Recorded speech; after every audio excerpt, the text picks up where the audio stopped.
House of Representatives Bill 323, the IHOP should stay open all night so we can get some pancakes act. This bill was submitted for immediate review very late last night under the provisions of the National Emergency Legislation Act. Can we turn dim the lights? It's really bright. H.R. 323 would by federal order require all IHOP restaurants to, quote, remain restaurants. I think we made some illustrations of The bill that. gives the estimated cost of the tram as probably not even that much. You are wasting my time and the time of this committee. Excuse me, I gotta go. What? Congressman, this committee is still in session. You can't... This is the Onion News Network.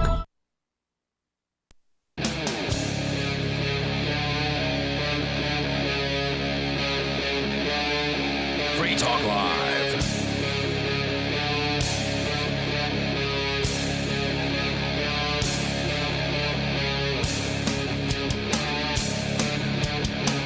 It's Free Talk Live, and you can take control of the airwaves here. The toll-free number tonight is 855-450-FREE. You can bring up anything that you want. That is the point here of the program, and welcome to it. You can join us on our Discord server as well, where we have the Discord call-in line rooms. That means you'll sound way better than you would if you called in on just the regular old phone.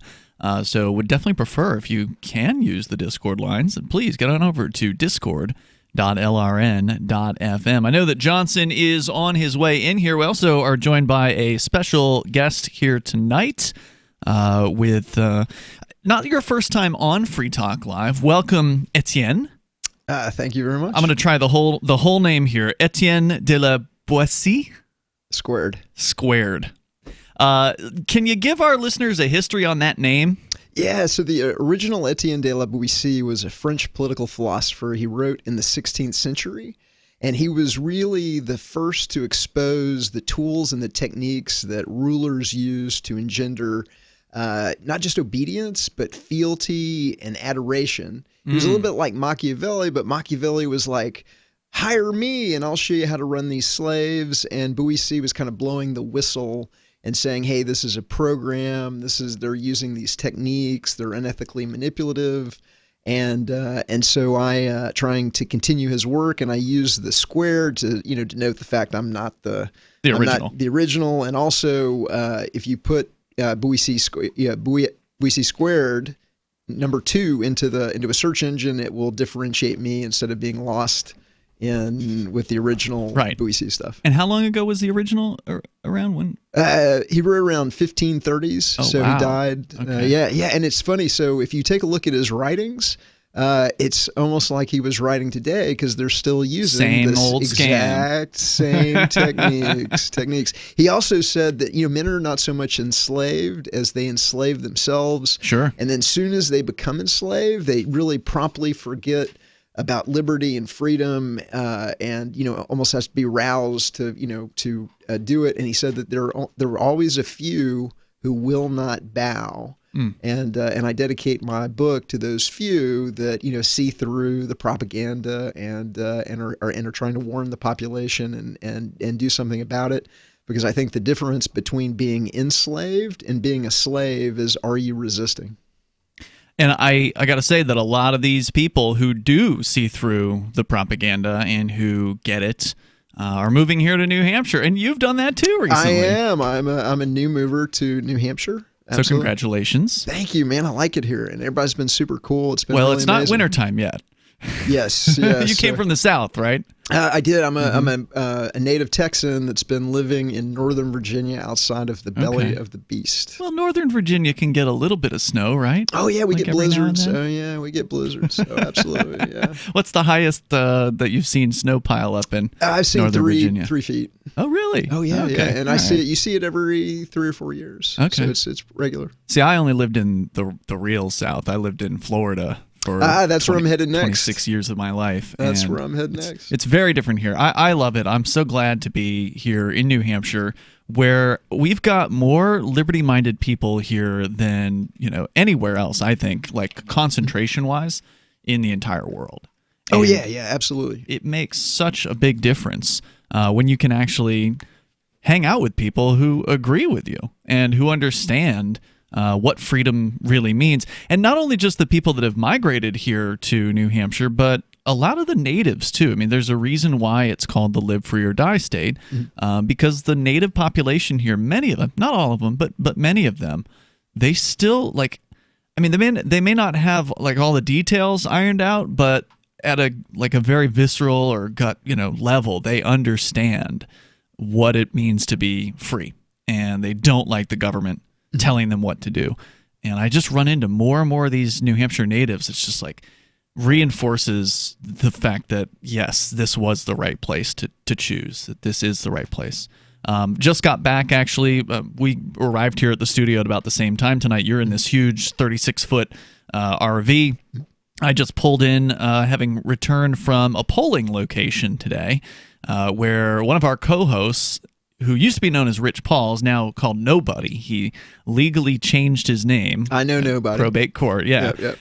And he filed for mayor here in Keene. So for the first time, the people of this area have the ability to actually vote for Nobody on the primary ballot. Now, we're not expecting that he's going to make it through the primary. It's a 3-candidate primary, and only the top 2 vote getters are going to make it through to the general election. Anything could happen, but given that it's a municipal primary, you got to be kind of realistic. It's usually, like the hardcore politicos that come out, the people that, they already know who the candidates are. At a municipal primary, you're not likely to get sort of the clueless voter who doesn't really know who's on the ballot. You probably are getting the people who are already supporters of one or the other 2 main candidates. You know who else you get? You get whoever the incumbents' toadies are. Their toadies? Yeah, exactly. All their fanatics. Well, not just the fanatics, but the office holders, right? And so, I know that that's the case. I know that that's the case in, kind of bigger cities. I don't know the extent of what they have a civil service where they're able to award jobs and patronage and things like that. But there's not a whole lot of that in a smaller town, but obviously it still goes on to some extent. Right. So just Johnson joining us here in the studio. Welcome back, or welcome to it. We were just talking about the Keene municipal primary that is going on not as we speak. The polls just closed 12 minutes ago, but we should get some results later on here tonight. I figure if he can do better than 1 or 2%, he's still doing better than most libertarians, pretty much anywhere in the country. And just today, the story this morning finally hit mainstream media. So the Boston Globe picked up the Nobody for Mayor campaign story. And then, of course, once one major mainstream press organization picks up a story, then it's almost inevitable, especially if it's one with a kind of viral potential like this. I mean, Nobody runs for mayor. That's a great headline, right? Oh, yeah. So it's clickbait. Yeah. Yeah. So already WBZ, which is a news station in Boston, picked it up, and that's a Clear Channel, or what was Clear Channel, now known as iHeartMedia. And so KFI, which is their massive station in Los Angeles, they ran a story.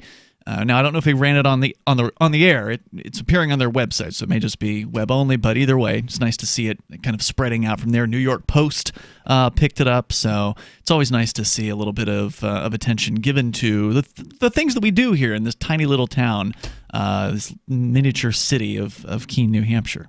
So we'll, of course, take your phone calls about whatever's on your mind. The toll-free number here tonight is 855-450-FREE. Speaking of city politics, ridiculous politics, there's an update in the Statesville, North Carolina conflict over the gigantic American flag. I don't think you were on the show, Johnson, when we covered this originally. No. But the Statesville, North Carolina City Council has been in a fight with an RV park owner. And I guess this RV owner owns a ton of I know there's one of those flags on the way driving to Nashua. There's a place that has one of those huge flags. I don't know if it's the same chain of RV parks, or not parks. Park's not the right word. Dealers, RV dealers. These guys will sell you an RV, and you're driving an RV. I don't know if it came from this place, Etienne, but these guys have this is the top dealer for RVs in the United States. They're huge. They've got 200 dealerships. and they're sort of known for having these massive American flags flying. Now, look, I don't get any excitement over seeing an American flag flying. I get sadness. It just means somebody's been chumped by this artificial religion of statism, and well, you're going to be the bigger the flag, the harder they've been chumped. Yeah, you're going to be disgusted by this story, right? Because not only do you have the fact that this guy is a huge flag waver, but you also have, it's hard to really know who's the most despicable character in this story, because this guy's trying to run a business. He's pandering to, the American flag waving public. And the city council is saying, your flag's too big. You can't be having a flag that big here in Statesville. Well, there's been a resolution to this particular story. So I'll give you some more of the backstory and what happened originally. So I wonder what that, you can't have a flag that big. I mean, where does that lie on the free speech scale here? We'll get into it coming up here in moments. The toll-free number is 855-450-FREE, like freedom. And not to mention the shedding, I would vacuum the carpet 3 times a week. Frodo was scratching all night long, bouncing on the side of the bed, keeping me awake the whole entire night from all the scratching and chewing. It kind of makes you neurotic. Does your dog itch, scratch, stink, or shed like crazy? Mounds and mounds of fur all over the place. Come to Dinovite for help. DINOVITE.com. If you want the dog to be healthy, you got to feed it something healthy. Dinovite is nutrition. The omega-3 fatty acids. Flaxseed, zinc, alfalfa. Our vitamins and enzymes replace the nutrients cooked out of most commercial dog foods. He gobbles it up. He's not up all night scratching. His shedding is minimal, and it is such a pleasure to have my calm, relaxed, non-shedding puppy back. And I have to thank Dinovite for that. Don't let your dog itch, scratch, stink, or shed like crazy. Come to Dinovite for help. 859-428-1000. 859-428-1000. DINOVITE.com.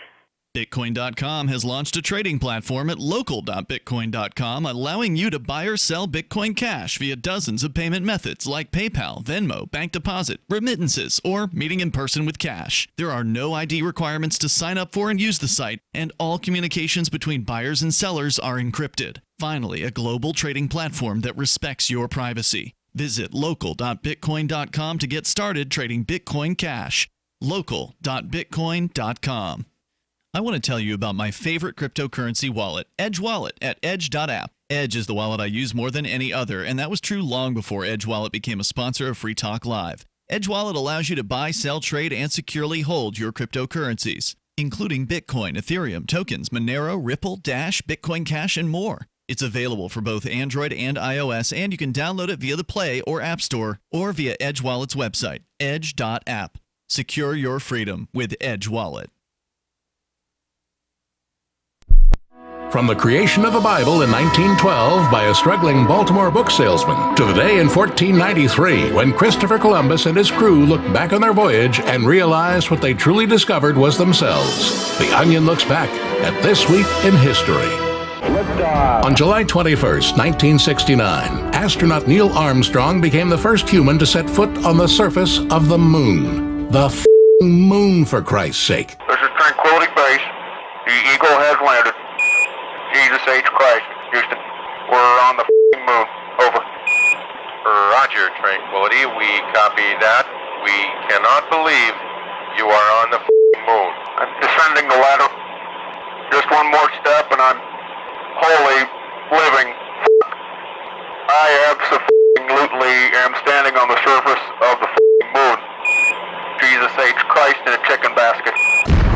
This is the Onion News Network. There are lots of ways to listen to Free Talk Live. Our podcast has been around since podcasts began, and now the FTL feed is loaded with content besides our full show archives. Did you know that we make it easy for you to customize your podcast subscriptions? We have different feeds, one that includes only our full shows, one with just the Daily Digest, and one with just the Edgington Post. You decide what you listen to. It's quick and easy to customize your feeds at feeds.freetalklive.com. That's feeds.freetalklive.com. Are you tired of governments around the world killing innocent people? Stop using their money. There is an alternative. Bitcoin is a stateless, free market, non-political currency. Bitcoin is money that cannot be inflated or controlled by any state. By continuing to use their money, you're perpetuating the killing. Stop doing it. You have an incredible alternative available to you now. Learn it, use it, spread it. Get started with Bitcoin at Bitcoin.com. It's Bitcoin.com. You're listening to the best liberty-oriented audio streamed around the clock, on the air, and online. This is the Liberty Radio Network at LRN.FM.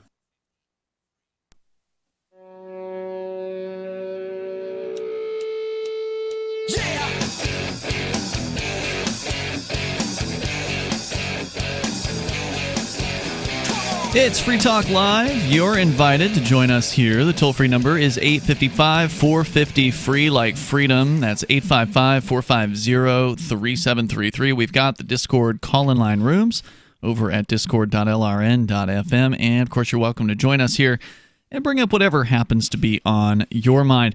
Free Talk Live is brought to you by local.bitcoin.com. That is where you can go to buy or sell Bitcoin Cash with dozens of payment methods, and you can do it globally. This is finally a trading platform that actually respects your privacy, meaning that there's actually no identification requirements in order to sign up for the site, and that really sets local.bitcoin.com apart from their competition. Their competitors want to know who you are, where you're from, they want to see your ID. Local.bitcoin.com doesn't require any of that, and that's because they don't have custody of your funds at any point. All of the trading goes on through what they call smart contracts on the Bitcoin Cash blockchain. So go and learn more and get started at local.bitcoin.com. And also, an additional privacy measure is that the communications between buyers and sellers there on the site are encrypted. So nobody gets to read the conversation between you and your buyer and or seller unless you want to bring a third party in. Let's say you know something goes wrong, you got a dispute. You need to bring an administrator. Well, you can give that person permission to read, but you get to decide who gets to read the conversation because you got encryption there. Very cool stuff. Go to local.bitcoin.com. If you're new to Bitcoin, just go to bitcoin.com. Get started there. They got a cool introduction course that you can go through that's totally free for you. All right, so in our studio tonight, I'm Ian. I'm Johnson. I'm Etienne de la Boetie. And Etienne, where can people go to, I guess at this point, pre-order the next run of your book? Because you said you sold out of the last one. We did. So I was just a speaker at Anarchadelphia, where it was right on. the I heard it was best-selling. great, by the way. Oh, it was amazing. Yeah. And the thing I was most excited about is, these Liberty events, it was a first-year event. It had almost as many folks as at the first Anarchapulco, and they're popping up everywhere. And so I really think that voluntarism is the fastest growing, political movement, quote-unquote political movement in the United States. So the website? Oh, if you want to understand our slavery, you have to go to understandingourslavery.com. I have 2 editions of the book, and I think they're fantastic. They're like a wonderful coffee table, I think, kind of book to get conversations started with people. Well, the part of the reason is I use all the visualizations, I use the historical images, and so most people are visual learners. And it's been designed to be effective with visual learners because my ultimate goal is widespread distribution to expose how intergenerational organized crime runs the government and the media. And if you want anybody to engage with the book, number one, if you make it kind of like a picture book, you expand the number of people that will engage with any book from kind of 10, 15% to 30, 40 plus. And so it's fascinating and interesting kind of by design. Yeah, you can tell a lot of thought went into it. So again, understandingourslavery.com for more from Etienne. But let's get into this story here about Statesville, North Carolina, where actually we used to be on the air, but it was one of the few radio stations that's actually taken us off the air over the years. We haven't had, we lose stations usually because they change formats or something, right? Like they don't specifically target Free Talk Live to remove us. It's like the format didn't work, so they've flipped to music or something like that. So we've lost our share of stations. We do continue to grow. We now actually have over 200 radio stations that carry the show over a week's time. They're not all on right now, but over 1 week, it's over 200. And so Statesville was one of the few stations, WSIC there, that actually cut us off because I feel like I'd have to pull up the exact reason, but somebody was offended. I think it was like their general manager. You just need to find if there's a Freedomsville, North Carolina. Get on there. There might be. I don't know. But I'll tell you what, Freedomsville is not Statesville, because this place is one of the biggest. I mean, it's called Statesville. I mean, it's got to be a very state-oriented place. And in this case, they're in a fight with the owner of Gander RV parent company Camping World concerning a gigantic American flag that flies over an RV dealership there in town. This has been going on. We talked about it earlier this summer on Free Talk Live, where it's just a knockdown, drag-out political fight between these people, and they finally have come to an agreement in a closed session, according to the Record Landmark at Statesville.com. This is a local newspaper in the area, and announced by, and this is an amazing name for a mayor, Costi Kutta, C-O-S-T-I, Costi, Kutteh. It almost sounds like cost cutter, right? Like, well, that's a horrible name for a mayor, because I don't know any mayors that are interested in cutting costs. Well, that's just it. This person is obviously not interested in that either. But the discussions have been in the works for months. What they came to agree is that Camping World will pay $14,350 in fines to the city, and about $2,000 in court fees, according to Kutta. The company will then apply for the ordinance for the flag size to be expanded in its zoning district. The council has agreed to approve the new ordinance. So they're literally allowing this guy to buy his new ordinance. Mm-hmm. He's going to pay them over $10,000, and they're going to write a new ordinance to grandfather in or to expand the mass, this whatever the ordinance says as far as the maximum size of the flag. But to go back a little bit, because I don't think wait. Because I think statism is a religion. Yeah. And this smells a lot like the selling of indulgences. It sure does. Yeah. Well, that's the thing. And both sides in this, neither of these sides are actually freedom fighters. None of these people are oriented towards freedom. If you just glanced at the story before, and both of you are new to it, and I'm sure many of our audience are as well, but if you just looked at the story at a glance, you'd think, oh, well, that RV park guy should be able to, fly whatever flag that he wants, and he should. It's his RV park. If he wants to fly a humongous flag over it, he should be able to. But if that was where the story ended, then yeah, the RV guy would be the victim in this case. But he is so steeped in his belief in the state, he's almost as bad as the city council. And I wish that I had the original story here to read some of the quotes from this guy, but he wasn't telling the city council, screw your ordinance, I'm going to fly whatever size flag I want, screw you, whatever you want, I don't care. He was basically saying, he said, I will pay whatever it costs. So he was more than willing to pay whatever fines the city came up with. He wanted to fight them over this, but part of his idea about the fight would be to completely obey the system. Even though he was trying to challenge the system, he was at the same time completely obedient to it by speaking publicly and just embracing whatever. He just said, bring whatever fines you want, I'll pay them, because he's that wealthy. The dude owns 200 RV parks. I mean, think about the money that this guy has. What's your typical RV cost? $200,000, $300,000, $400,000. So this guy has enough money to where $5,000 a day fines weren't going to faze him. And at this point, they've come to an agreement: $14,350 in fines, and he gets to keep his flag. The 40 by 80 foot flag. Toll-free number 855-450-FREE if you want to join us here. Coming up, should the Libertarians get rid of the non-aggression principle? Johnson's got that on the way. You can be the smartest person in the room on the topic of the Constitution if you watch this free webinar. Liberty First University is online training on the principles of liberty and the origin, proper application, and defense of our founding documents and the principles they contain. You will receive an education worthy of the highest institutions of learning, as if the founders were teaching it. Join us at lfu.freetalklive.com to watch the free pre-recorded webinar. Watch now at lfu.freetalklive.com. Divvy is crypto made easy. Anyone can use Divvy to securely and seamlessly spend, earn, store, or exchange digital money, the US dollar, and euros. Divvy is fast. Transactions happen in seconds with fewer fees. While other altcoins are languishing, the Divvy price has risen substantially against BTC. Now's the time to make a switch to Divvy or make your start with cryptocurrency with Divvy. Visit DivvyProject.org. Divvy is crypto made easy. Plus one-click master notes. DivvyProject.org. Again, DivvyProject.org. Since time began, tyrants have taken aim at personal liberties.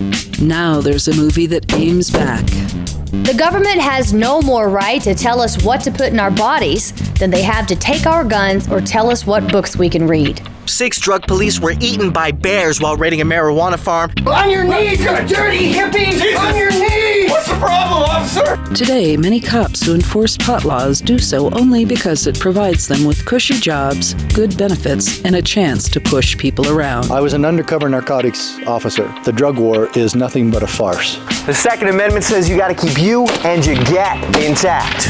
Guns and Weed, The Road to Freedom. A film by Michael W. Dean and Nima Vadadi.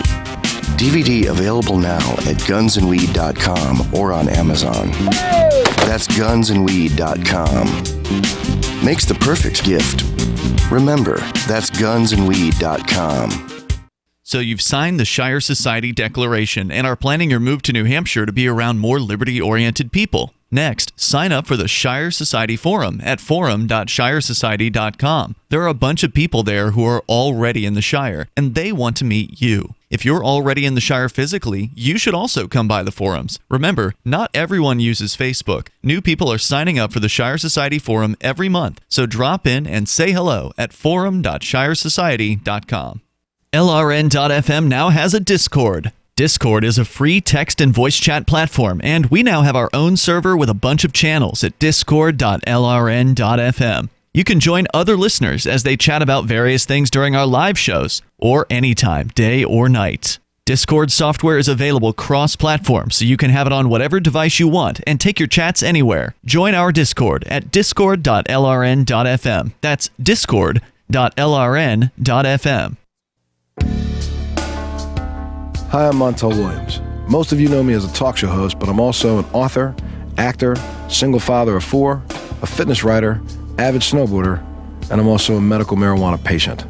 Like many of the million people who are living with multiple sclerosis, I'm in pain every single day. And sometimes my nerves are so raw that if you brushed up against me in an elevator, I'd scream. I can't sleep at night from the pain, and sometimes the spasms in my legs are so intense they will wake me up throughout the night. I've tried the strongest prescription medications available, and I'm going to tell you, they do not work. In fact, they leave me in a stupor, and most of the time, it's impossible to even live your life. Now, I've tried medical marijuana, and I'm going to tell you something, it works. If you'd like more information about medical marijuana, you can contact the Marijuana Policy Project at mpp.org or call 1-877-JOIN-MPP.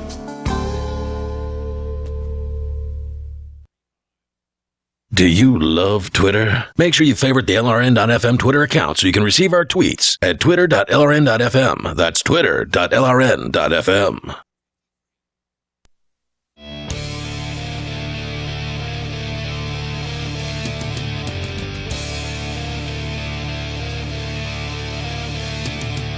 Hey, it's Free Talk Live. You can join us here. The toll-free number is 855-450-FREE like freedom. That's 855-450-3733. You can take control of the airwaves, and you can bring up whatever you want. And you know what? If you want to wave a flag, wave whatever flag that you want. I think you should have that freedom, and it should be able to be as big as you want it to be, as long as it's your property. If it's your flag on your property, then really it's nobody else's business. But the city of Statesville, North Carolina thinks it is their business. Sorry, Johnson. Let me turn your mic on. That would help. Some folks were born made to wave the flag. Indeed. And so the owner of RV World there in Statesville, he has agreed to pay $14,000 to the Statesville City Council, and they have agreed in reciprocal to expand the flag ordinance to allow him to legally have a gigantic flag. So there's no freedom here. If it may please the crown. Indeed. That's all it was. It was just him coming to negotiate with these bureaucrats, with these politicians. They've got men with guns who are willing to use them in order to enforce their will, but they didn't have to because he was willing to just do what they said to some extent. I mean, he had a bunch of money, so they knew they could get some money out of him, and he managed to get what he wanted out of them, and nobody got more freedom because if you want to have a flag in Statesville, you still have to beg for permission. And, I mean, if people can't just see on its face how sick that is, that you have to ask somebody else's permission to do what it is that you want to do with what you think is your own property, which, of course, we all know it's not. As long as you're paying property tax, that's pretty much proof that you don't own it. There's a reason they don't teach ethics or morality or logic in the mandatory government school system. There was a course called ethics, I think. I don't know if they taught any decent, information in that course, but they had one titled ethics. Did you take it? I don't remember. It's been so long. I think it was in college, but that was also a government college, so it was like a community college. So if you want to join us, you are welcome to do that. We're going to get into, Johnson, you had an interesting sounding story here tonight about the non-aggression principle. Now, this is the sort of bedrock principle that is the foundation of essentially all of libertarianism. The idea being that if you use violence, aggressive violence, that's not okay. That in order to do things in life, you should be using persuasion rather than the threat of force. That you should persuade your neighbors to buy the thing you want them to buy or support the cause that you think that they should support. That the use of the threat of violence is inappropriate. It's not neighborly. It's not good. It's not something that we should do to one another. And for the most part, people don't. For the most part, people in their day-to-day life abide by this principle, meaning that the average neighbor does not go and put a gun in his neighbor's face and says, mow your lawn. Right. The average person in a business is not threatening their competitors with violence in order to get them to go out of business. They just have to outcompete them. They just have to provide a better product and a better service. So I've noticed online too, particularly, it seems like there has been this growing, contingent of of Republicans who think it's cool to call themselves libertarians, who have decided that they're going to be part of the libertarian movement, I guess, and question this non-aggression principle. And not only that, I mean, and I guess there are also a lot of those same people who are part of the alt-right, right? So if there's a Venn diagram of libertarianism, these fake libertarians who are like, they're libertarians, or one thing about libertarians is there's a purity test, and everyone's trying to talk down and say you're not libertarian enough, and it doesn't matter. Right? These are those people. There's a ton of these people, and I've found that the attacks on the non-aggression principle have become more and more frequent. So I liked this piece because I feel like it put those attacks together in a really cogent way to be disassembled. Okay. One at a time. So I figured this is a great night. It's good to have your Etienne as well, so that we can just dismantle these stupid attacks. Okay, good, because I don't even know what the attacks are. So I'm coming. You've heard them over and over and over again, but maybe piecemeal. So let's put them all together and just take them apart, right? So, so this article is from Matt Zwolinski, and it's being written for libertarianism.org. Okay, so the guy writing this, is he in favor of getting rid of the non-aggression principle? Correct. Okay. And he considers himself a ardent libertarian who is against the non-aggression principle. Yeah, I mean, for most people, for most libertarians, and there are a lot of libertarians that say this. These are the Liberty Hangout type people. I've heard about this organization. This is more like a conservative-leaning group. Exactly. There's a lot of smells of controlled opposition.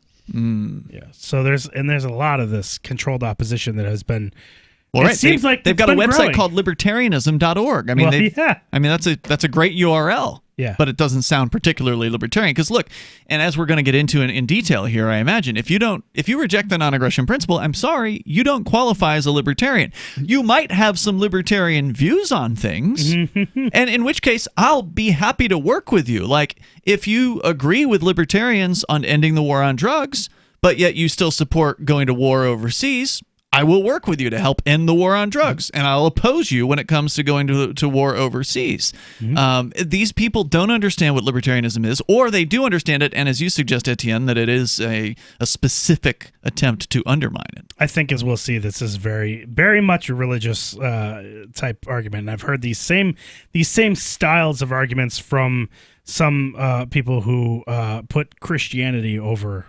freedom as well. I've heard those people make similar types of arguments in the past.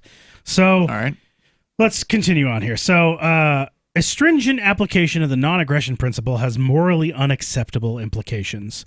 Many libertarians believe that the whole of their political philosophy can be summed up in a single, simple principle. This principle, the non-aggression principle, or non-aggression axiom, hereafter we'll refer to this as the NAP, holds that aggression against the person or property of others is always wrong, where aggression is defined narrowly in the terms of the use or threat of physical violence. From this principle, many libertarians believe the rest of libertarianism can be deduced as a matter of mere logic. What is the proper libertarian stance on minimum wage laws? Aggression and therefore wrong.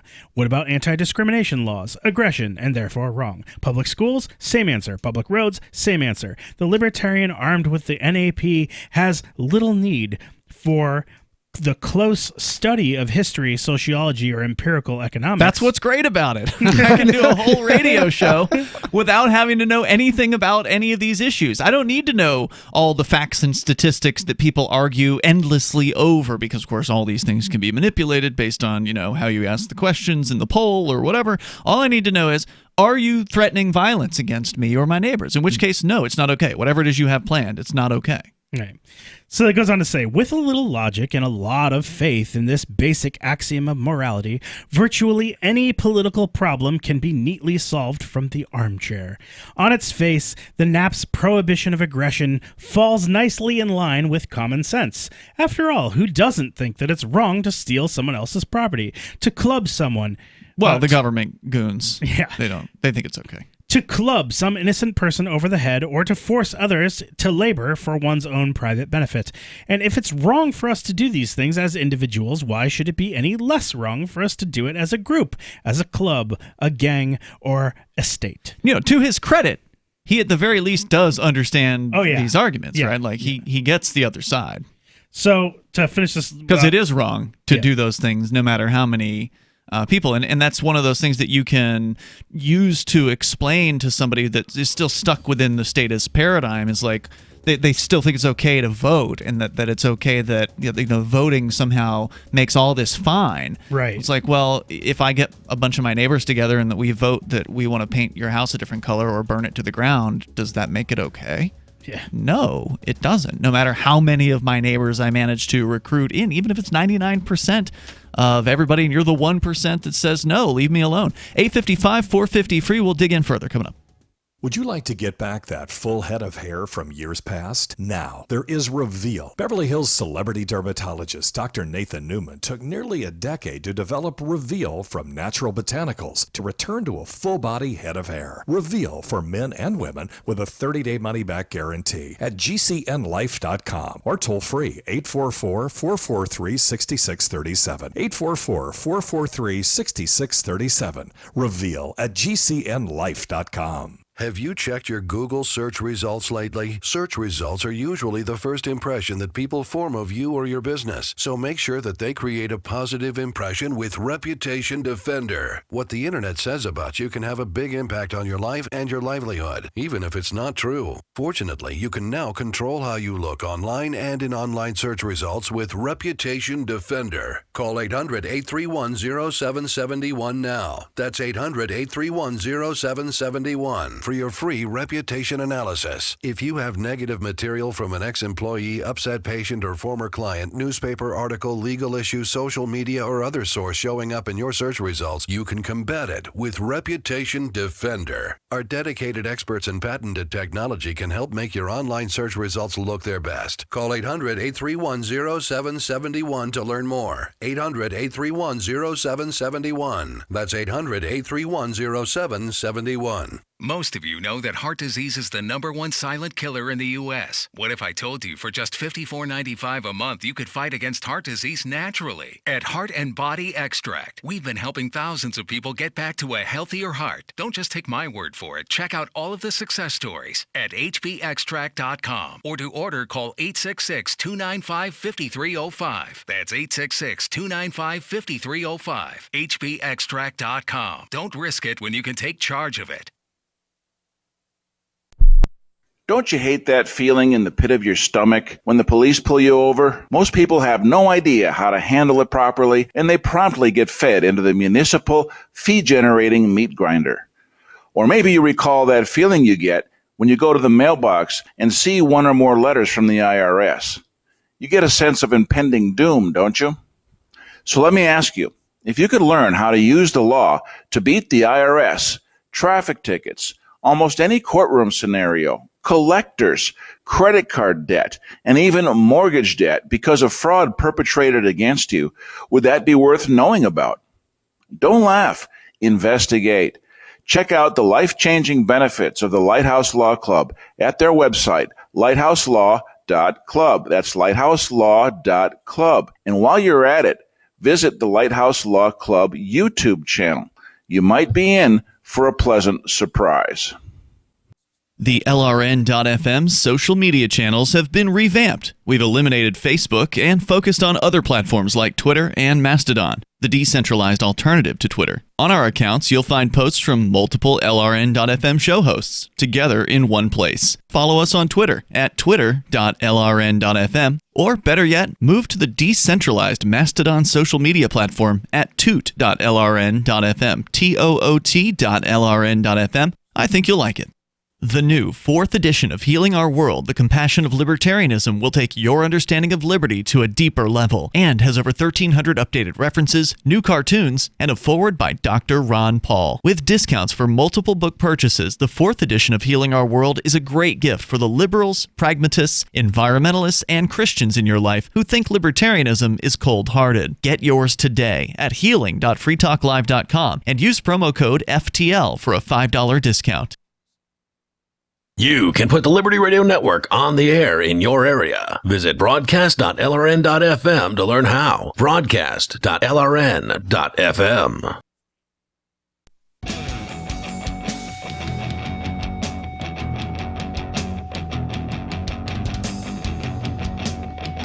It is Free Talk Live. You can take control of the airwaves here. The toll-free number is 855-450-FREE, like freedom. That's 855-450-3733. We do have the Discord on-air call-in line rooms. You can sound almost like you're sitting here in the studio with us. Just call in on Discord over at discord.lrn.fm. That is also our chat server. People are in there 24 hours a day. It's a little slower in the overnights, but there's usually people there. Go to discord.lrn.fm and you can interact with other Free Talk Live listeners there. Plus, there's the brand new cryptocurrency tipping bot that is in the server. And I will give my disclaimer. We don't know who programmed this bot. It could be a gigantic exit scam, but it sure is fun to tip cryptocurrency to other people on the server. So if somebody is on the air that you hear them say something you like, maybe Johnson says something that you appreciated, he's in there as Tempest Infernus. So you can just send him some. Have you gotten some tips? I've gotten some from you. Okay. I do just go in there and just kind of randomly hand out tips. It's fun. You can do like random, choose, like a random number of people. If anyone else has tipped me and I just haven't noticed, it's just because I'm not on Discord that much, so I don't want to discount. I see. If I have gotten somebody tips just from got other people. insulted, right? Yeah, I don't want to I hope I didn't insult anybody. I hope I haven't I hope I'm right that I've only gotten this from you. But get on in there over at discord.lrn.fm. Now, you may have heard of Chrisanne Hall. She's a former Florida attorney and former prosecutor who was fired after teaching about the Constitution. Even though she was ordered not to by her boss, State Attorney Skip Jarvis, she didn't stop and instead stood up for freedom over a paycheck. And you can watch the replay of the webinar that we actually hosted with Chrisanne Hall for free at lfu.freetalklive.com. LFU stands for Liberty First University. That's lfu.freetalklive.com. Chrisanne is a disabled veteran of the U.S. Army, a Russian linguist, mother, and a patriot, and she now travels the country teaching the Constitution and the history that give us our founding documents. Now, Chrisanne Hall doesn't just teach the Constitution, she lays the foundations that show how reliable and relevant these founding documents are today. And she presents the genealogy of the Constitution, the 700-year history, and 5 foundational documents that are the very roots of American liberty. Her belief is you can't properly understand or interpret the Constitution without a firm grasp of its very foundation. If you can go learn more about Liberty First University and watch the free webinar on demand by going to lfu.freetalklive.com. Don't wait until it's too late to get this webinar for free. You can watch it now at lfu.freetalklive.com. So, Johnson, you were sharing with us a story from a website claiming to be libertarianism.org.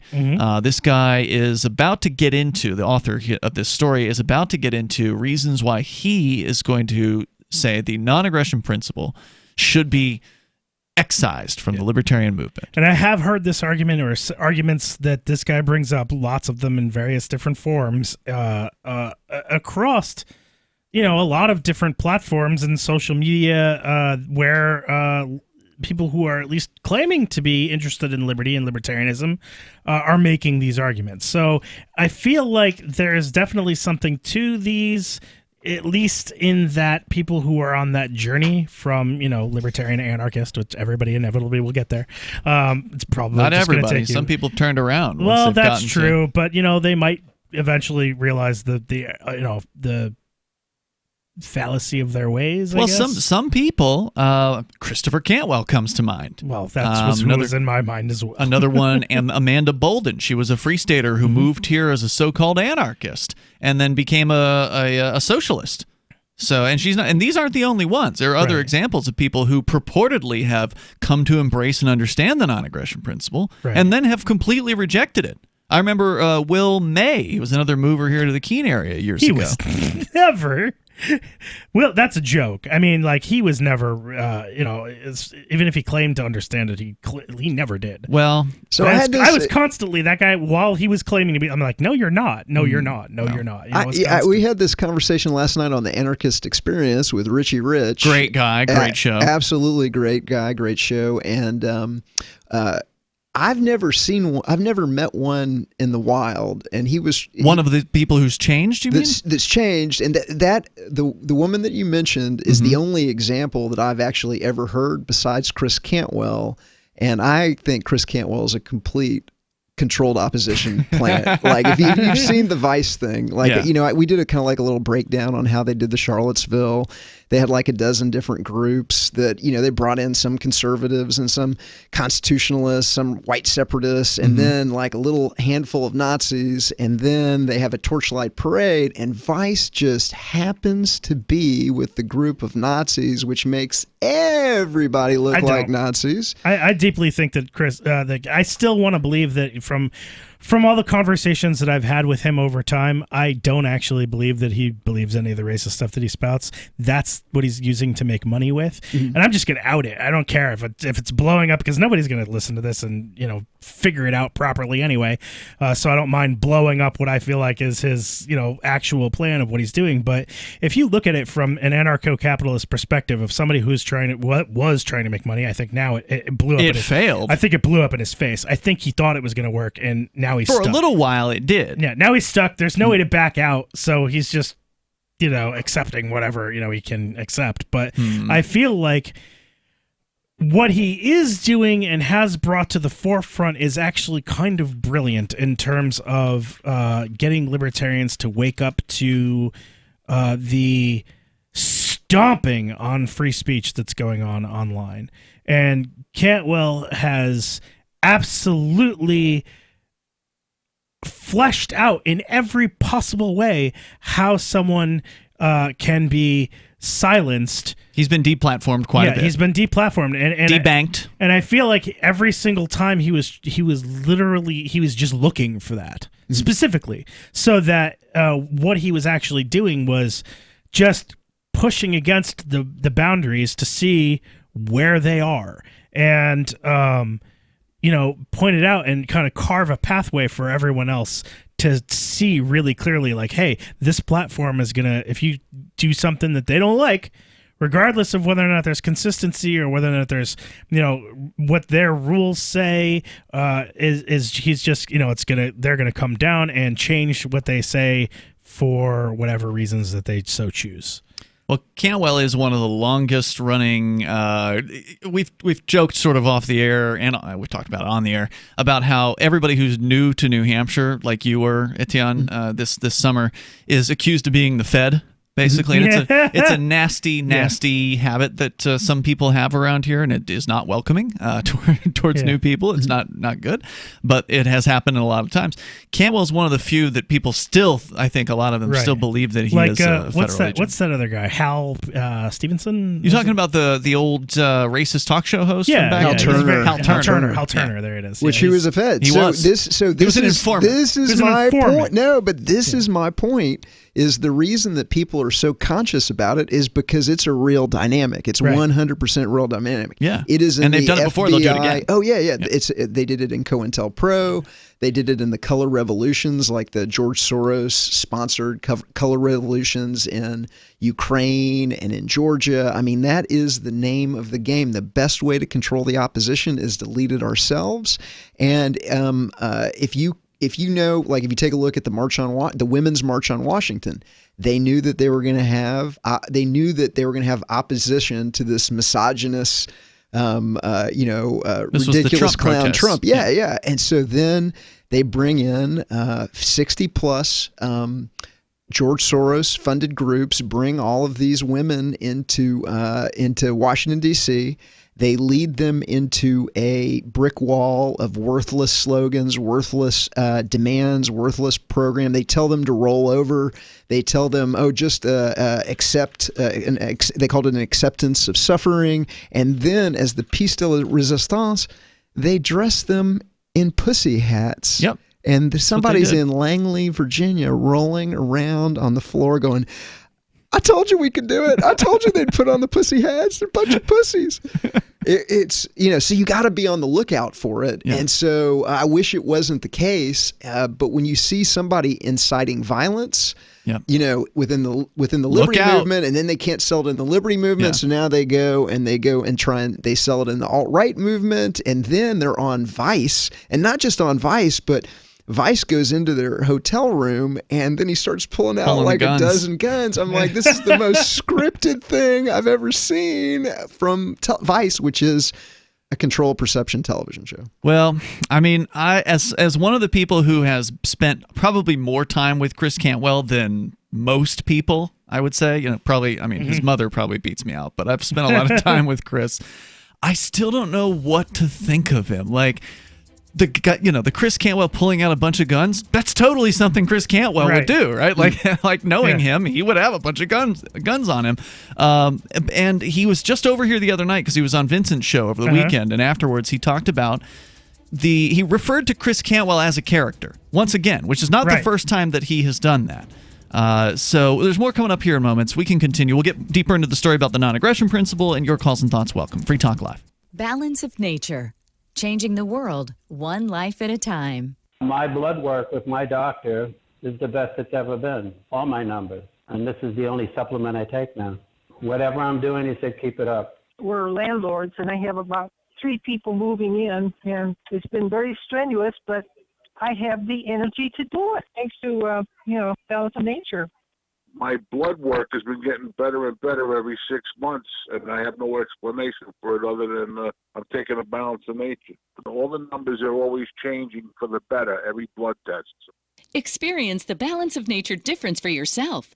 Call or go online now and become a preferred customer, which gives you our best pricing and free shipping. And we'll take off an additional $25 on your first order. This will be a limited time offer, so don't wait. Call 800-2468-751 or go to balanceofnature.com and use discount code FTL. Cell 411 is a free app for Android and iOS that replaces government-controlled 911. Cell 411 allows you to preset a group of friends or private organizations to show up at any emergency. Cell 411 is a nightmare for the state because it proves their so-called services aren't needed. Cell 411 has had thousands of installs, and of course it's covered by the BIPCOT no government license. Cell 411 because your friends won't shoot you when you're in trouble. Without the government, who would build the emergency services? You and Cell 411. Get it today at getcell411.com. Some of you asked, and now we've delivered. LRN.FM's live Keene, New Hampshire studio shows are now streamed in HD on Twitch. Visit our channel at twitch.lrn.fm and give it a follow. If you have Amazon Prime, you get one free subscription on Twitch. If you use it on our channel, Twitch will give LRN.FM a monthly piece of your Prime subscription cost. So please watch, follow, share, and subscribe to twitch.lrn.fm. That's twitch.lrn.fm. You're listening to the live edition of Free Talk Live. Hour number 2 is next after the news here on the Liberty Radio Network at LRN.FM. This is the Liberty Beat, your daily source for liberty news and activist updates. Produced in partnership with SNLS News and listeners like you. Online at libertybeat.news and snls.news. I'm Mick Murrow with your latest edition of the Liberty Beat. Gold is trading at $1,506, silver at $17.73, and Bitcoin is trading around $8,143. Today's prices are brought to you by InnoScale. Take off with Managed Cloud. Looking for a safe, secure way to store your important files online? Let InnoScale handle it for you. Their high availability cloud servers are the perfect solution for clients needing one or more secure, scalable servers with built-in hardware failover protection. For details, see them online at innoscale.net. In the news, the odds of Hillary Clinton entering the 2020 presidential race and winning the Democratic nomination jumped to third place per predicted, as rumors swirl that she'll be back to take another bite at the apple. The Mind Unleashed reports that the jump in popularity comes as Joe Biden faces uncomfortable questions over whether he abused his position as vice president to engage in profiteering with his son Hunter in Ukraine and China. Meanwhile, Elizabeth Warren was caught in yet another lie about her past, after video and documentary evidence disproved her claim that she was fired from a teaching job for being visibly pregnant when she left voluntarily. On Monday, a Rasmussen poll had Hillary neck and neck with President Trump in a hypothetical rematch, despite a majority, 71%, responding that she should not run. Trump, meanwhile, is trolling the whole idea, tweeting about it on Tuesday.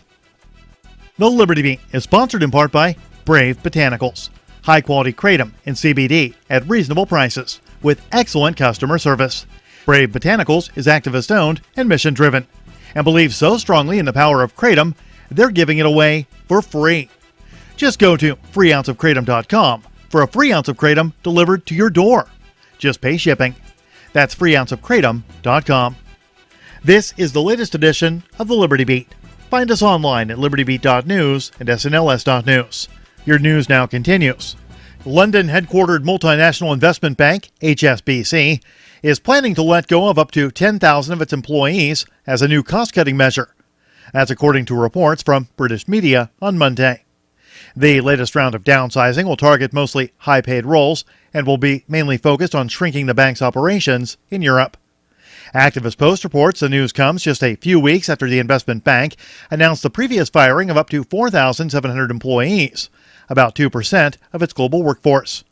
Those cuts were said to be focused on management roles and were in response to a bleak global outlook. They also coincided with the sudden and unexplained exit of HSBC's former CEO.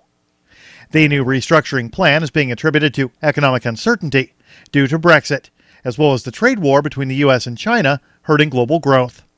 However, it can't be delinked from the historically low interest rates around the world that make it difficult for banks to profit from their traditional loans business.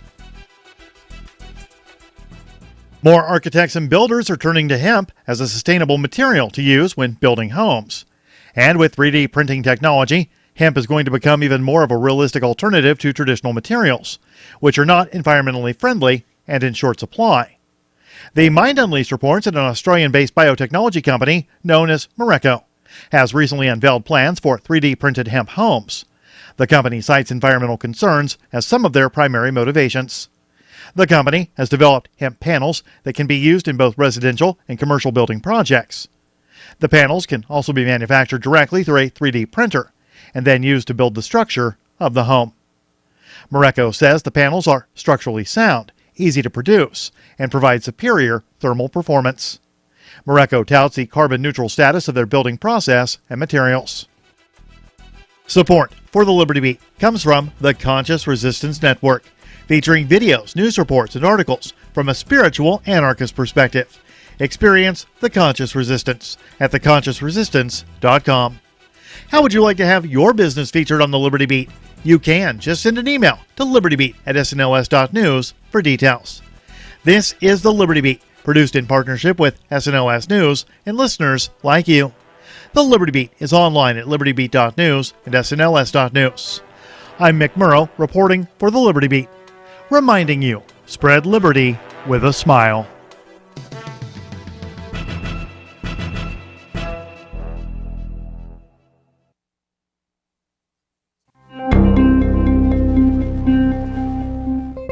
Already struggling to get by on the basic necessities of day-to-day life, lunatics across the nation confirmed today that they are now barely able to afford the quickly rising price of car meat. I've got 14 Barbara Streisands to feed and 3 more on the way. Day and night they shout, "We're hungry, Admiral. We want grade A Honda-loaf. We want Nissan truck." I just want to know what Bruno Mars plans to do about this. He sits around all day eating Audi ribeye and limousine bouillabaisse while we scrape by with taxi shanks. Meanwhile, the men at arms are still overseas fighting the war on Wheel of Fortune. For more on this story, check this week's Onion Review. This is the Onion News Network.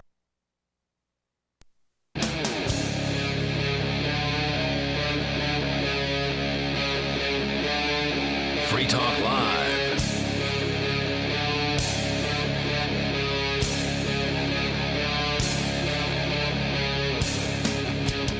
It's Free Talk Live. We're kicking off the second hour of the program. You can join us here. The toll-free number, if you'd like to do that and get on the radio, is 855-450-FREE, and you can bring up whatever's on your mind. You don't have to talk about the non-aggression principle, which we're going to get into further here. We just barely scratched the surface of a story that I'm sure we're going to have plenty to say about here, where one man is advocating, and he's not by no means the first to do this, but it's an interesting article so far, so we're going to continue it.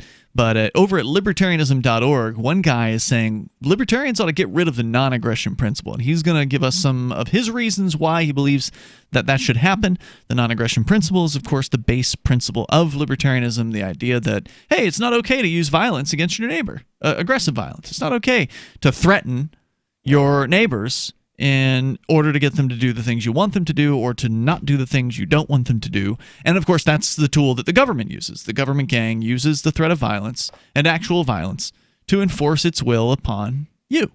And that's not all right. And it's not all right if one person does it, like your common criminal. It's not all right if a dozen people do it, like a gang. And it's not all right if a bunch of, 51% of people do it by going to the ballot box. So with you in the studio tonight, I'm Ian. I'm Johnson. Etienne de la Boetie squared. Welcome. Etienne is with us here, special guest host, newer mover to New Hampshire as part of the freedom migration of liberty-minded folks that have been migrating here for years. He came here over the summertime, arriving during Fork Fest and the Porcupine Freedom Festival, and we had the opportunity to meet previously at the Anarchapulco event a couple of years prior to that, and for a couple of years, it was absolutely a real pleasure to see you move up here, because I always know the real hardcores when they move to New Hampshire, because it's cold up here. So you got to be pretty hardcore to not only pick up your whole life and move it somewhere else, but to move to a place that's relatively foreboding and not so populated. It's wonderful to have you here. So thanks for joining us here tonight. Johnson, let's continue with this story of yours. All right. So it continues to say here, the NAP's plausibility... That's the non-aggression principle. Yes. The non-aggression principle's plausibility is superficial. It is, of course, common sense to think that aggression is a bad thing.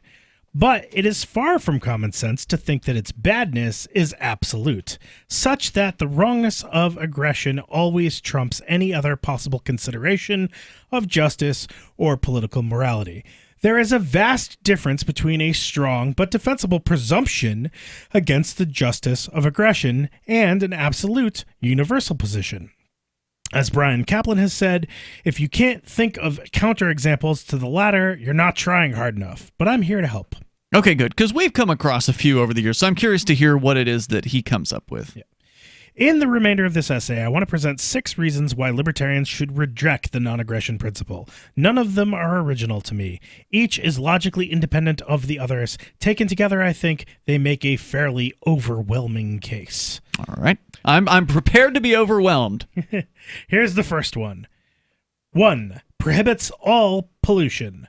As I noted in my last post, Rothbard himself recognized that industrial pollution violates the NAP and must therefore be prohibited. But Rothbard did not draw the full implications of his principle. Not just industrial pollution, but personal pollution produced by driving, burning wood in one's fireplace, smoking, etc., runs afoul of the non-aggression principle. The non-aggression principle implies that all of these activities must be prohibited, no matter how beneficial they may be. I don't think I've ever heard anyone say that. I don't think I've ever heard any libertarian say, "Nope, you can't have a campfire." Yeah. My understanding. Well, let me sure. because it's just a sentence. So let me just complete it. It says the non-aggression principle implies that all of these activities must be prohibited, no matter how beneficial they may be in other respects, and no matter how essential they are to daily life in the modernized, industrialized world. And this is deeply implausible. No, that's a complete misunderstanding of the NAP, because Right. for anybody to be able to quote unquote do anything about the pollution, you have to have an organization with the ability to use violence. And so if you're a supporter of the non-aggression principle, then you know that government is impossible. And so how are you going to stop these things without a government? Well, no, the idea is there that are ways to do it, but I mean, is that as if you are engaging in pollution at all, that you are violating the non-aggression principle because you are aggressing against someone else. That's even sillier. And that if you are someone who prescribes to the non-aggression principle, you can never engage in any form of aggression at all. That's the idea that this person is saying, that if you support the non-aggression principle, you must also support the idea that you can never engage in any kind of aggression, whatever. Well, you generally should not engage in any kind of aggression, although there are a few examples that Should you not might and want. will not and do not are Yeah. huge Like the differences. classic example that we've come up with here over the years is, what if Etienne is unaware you're in some sort of drunken state and you're standing in the road and there's a bus coming your direction and you have no idea. It would be an aggressive act for me to push you out of the way and save your life. But after the fact, you might thank me for it. So there are some of these examples where the non-aggression principle doesn't quite hold up, but generally it's a pretty good principle. But to come back to the pollution question here, generally, as I understand the libertarian position on pollution is that, yes, it could be considered aggressive to pollute or to pump whatever it is into the air, but ultimately you have to make a case for that. Just the fact that somebody's got a smokestack in the air doesn't necessarily mean that anybody's being damaged. If the particles per million are relatively low, it's probably not doing anything to anybody. If you can prove, however, that whatever the smokestack is bellowing out is actually causing damage to people or property, then you may have a viable case against that particular company. Now, in the absence of the state, what do you do to put a stop to this? Well, you can use the media. You can use the internet. You can spread the Consumer word. boycott. The boycott, exactly right. And there are other things. There could be insurance companies that could get involved to pull policies or whatever. And again, some sort of a lawsuit in whatever kind of non-governmental court system that we might have, some kind of arbitration. Well, I think that's tort. the thing that so let me ask you guys now, if you were to say what do you believe the cornerstone is, or the center of, at least in America, I think it's probably going to be a similar answer in most other justice systems around the world, what would you say the central tenets of American justice are? Like, what's the founding principle upon how a judge makes decisions in a case? Will it benefit the state?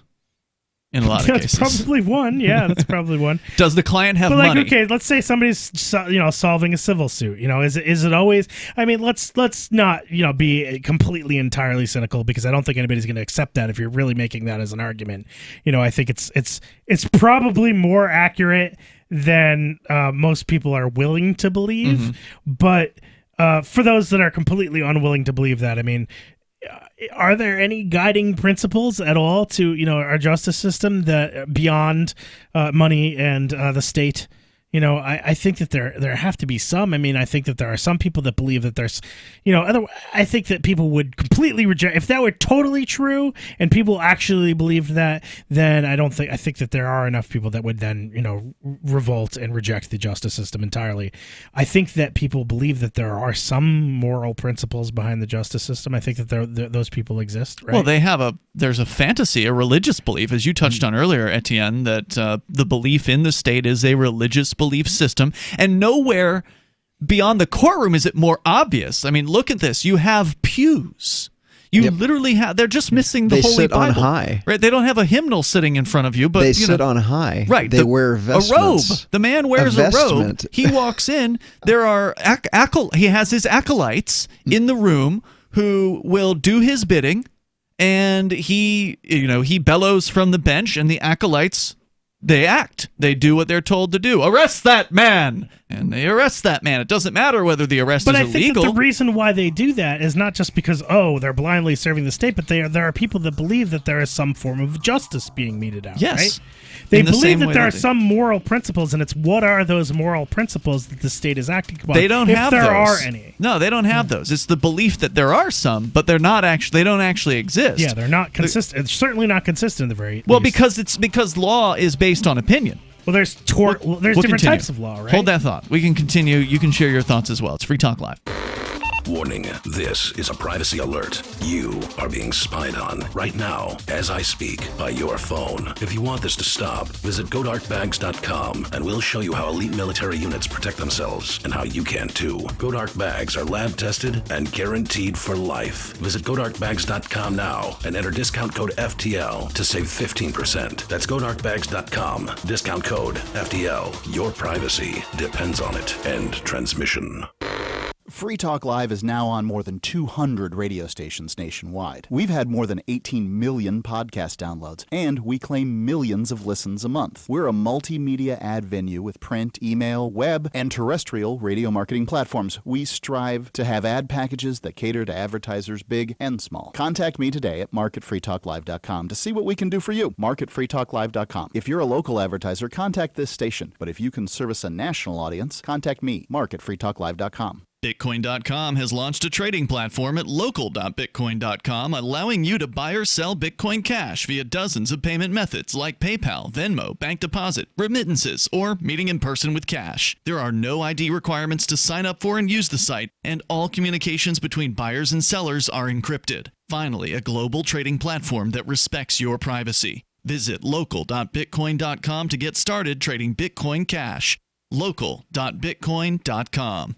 You will understand the true intent of the Founding Fathers when they wrote the Constitution if you attend this free webinar. Chris Ann Hall, president of Liberty First University, doesn't simply regurgitate what some professor or expert has said about the Constitution. She relays the thoughts and opinions of those who wrote the documents. Her straightforward, passionate, easy-to-understand style lets anyone grasp the principles of liberty. Join us at lfu.freetalklive.com to watch the free pre-recorded webinar. Watch now at lfu.freetalklive.com. Why did you move to the Shire? I moved here to the Shire because there's other people around who take liberty just as seriously as I do. I moved to the Shire because I saw videos of people challenging authority and thought that I could get support myself. It called to me, like, do this, right now. I wanted to be around people like me who got it, and once I got here, I knew there was nowhere else that I wanted to be. I've always wanted to change the world, so I moved to the Shire to join people who were actually working towards doing the same thing. The people here are awesome, loving, and positive. It was for the adventure and for the feeling of something important is happening here, and I just wanted to come to sort of be part of that. Visit ShireSociety.com to read and sign the Shire Society Declaration and learn the reasons why, if you love liberty, you should immigrate to the Shire. Plus, connect with others via the forum at ShireSociety.com. That's ShireSociety.com.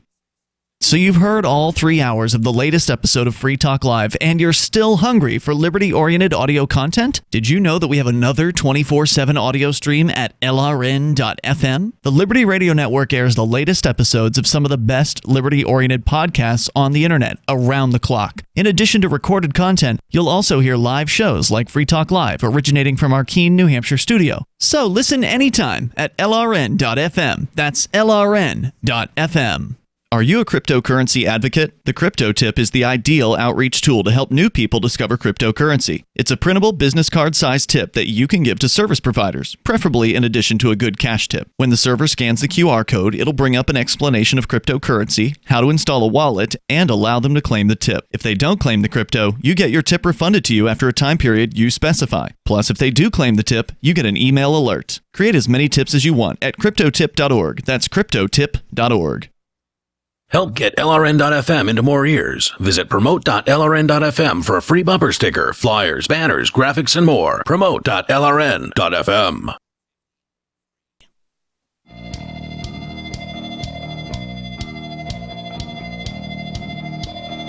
This is Free Talk Live. You can bring up anything that you want. All you got to do, take control of the airwaves here. The toll-free number, 855-450-FREE. Should the Libertarians just reject the non-aggression principle? It's not that great for whatever reason. I'm not sure what these reasons are going to be, but there's an article, Johnson, that you're going to share with us where the article author says, yeah, here's 6 reasons, and we're on reason number 1 right now. Yeah. And his first reason was pretty lame, which is to say he claims that all pollution is aggression and so therefore prohibited by the non-aggression principle. And I don't think that's necessarily true. And I was asking you guys what you thought if there were any central moral principles, because clearly people believe that they're getting justice to a certain extent, right? There are some people that believe that our justice system in at least the United States, provides some kind of protection, that there's, our military provides some kind of protection. They have this, completely unfounded belief that, the police and the military and the courts are there to somehow protect you and provide you with some kind of justice. And they're bringing they believe peace this and a rule of law, right? Which that's what they say. Yeah. Well, and as I mentioned right before the break, it's only once you actually get some experience with these people that you realize that was a mistake, that you were completely wrong, that there is no duty to protect you for the most part, unless you're having completely superficial interactions. And the with justice these system has no real principles behind it. They have a set of rules they supposedly follow. I'm going to take debate with that because I believe that they do. But here's the problem. There's criminal law, civil law, tort law, statutory law, common law, and intellectual property law. There are these different... There are all those different types of law, and they're all operating on different principles. It's kind of like the different organizations of government, right? Like different bureaus and bureaucracies all operate on different principles. So I was actually watching a video from Prager University today about a guy who runs a cookie company for selling like sugar-free cookies for diabetics. And it was actually a really interesting video. And he was talking about all the red tape he has to go through, with his very slim profit margins, that he's got to deal with all these regulations and bureaucracy nonsense. And one of the examples he was saying is that he's got the FDA, which has some sort of ridiculous regulation on the doors in the kitchen, where the doors have have to open out because he's like having to encapsulate, like no food particles can like move from the kitchen into another area. Well, he's got the agriculture department because he's doing stuff with agricultural products like milk, and they have a regulation that states that the doors have to open in. Yeah. There's no principle here. He had to have one door that opened out and one door that opened in. Ridiculous. Right? So in your list of different laws, you left out natural law, which is the only law that you really need, and it's the one that's philosophically and morally consistent. Right. But if you think about it, all of the law that they've got can all be replaced by natural law, and the tenets of natural law is there's really five. Well, I don't necessarily agree with that either, because natural law, right, is the I mean, if you're going to go with the ultimate natural law, you're going to be the type of person who's going to say might makes right. Right? That's natural law. No, to a certain extent. Natural law is essentially. You're going to say there's 5 tenets? There's 5 breaches of natural law, and so there's assault, rape, theft, trespass, and coercion, and each of those are actually covered. Those would be what our current law system would call torts. Those would all fall under tort law. Right, but but my point is that all of those are a theft of some kind or another. And so if you think about it, assault is the theft of physical well-being, rape is the theft of sexual choice, theft of physical property is theft of trespass is theft of security, and coercion is theft of consent. And so when people talk about what is a right, everybody's like, I've got a right to do this. Hey, I've got a right to do that. Well, the basis of that is natural law, and the thing so a right. So all of those things are obviously wrong because there's a victim in each of those cases, and so those are wrongs. A right is anything that's not a wrong. Indeed. So you're either hurting, and then if you wanted to break it down even further, all of those can be reduced to do no harm. And this is a beautiful thing. Right. And look how simple that is. And if you have that basis in natural law, then you've got a basis in morality.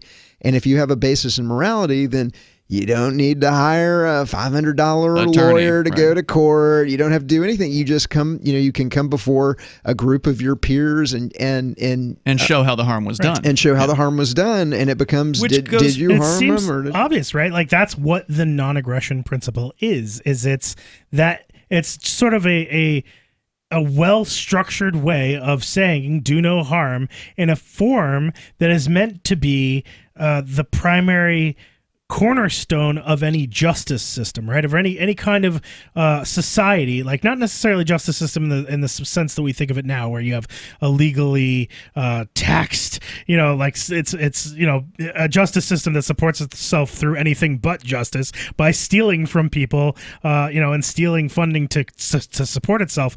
But let's say a society built around the idea that aggression should be somehow restituted, that if someone either intentionally or negligently commits an aggression against someone else, that they make that person whole, and that also does not exist within. I mean, to some extent it can, but for the most part in the criminal justice system, the money that you pay out in a fine doesn't actually go to the victim in a lot of cases. There are some cases where it's called retribution-based justice versus restoration. Well, to come back to your original question, Johnson, which I don't think we've really had a chance to get into here, at least I didn't feel like I had a chance to answer it, about the principles behind the so-called justice system.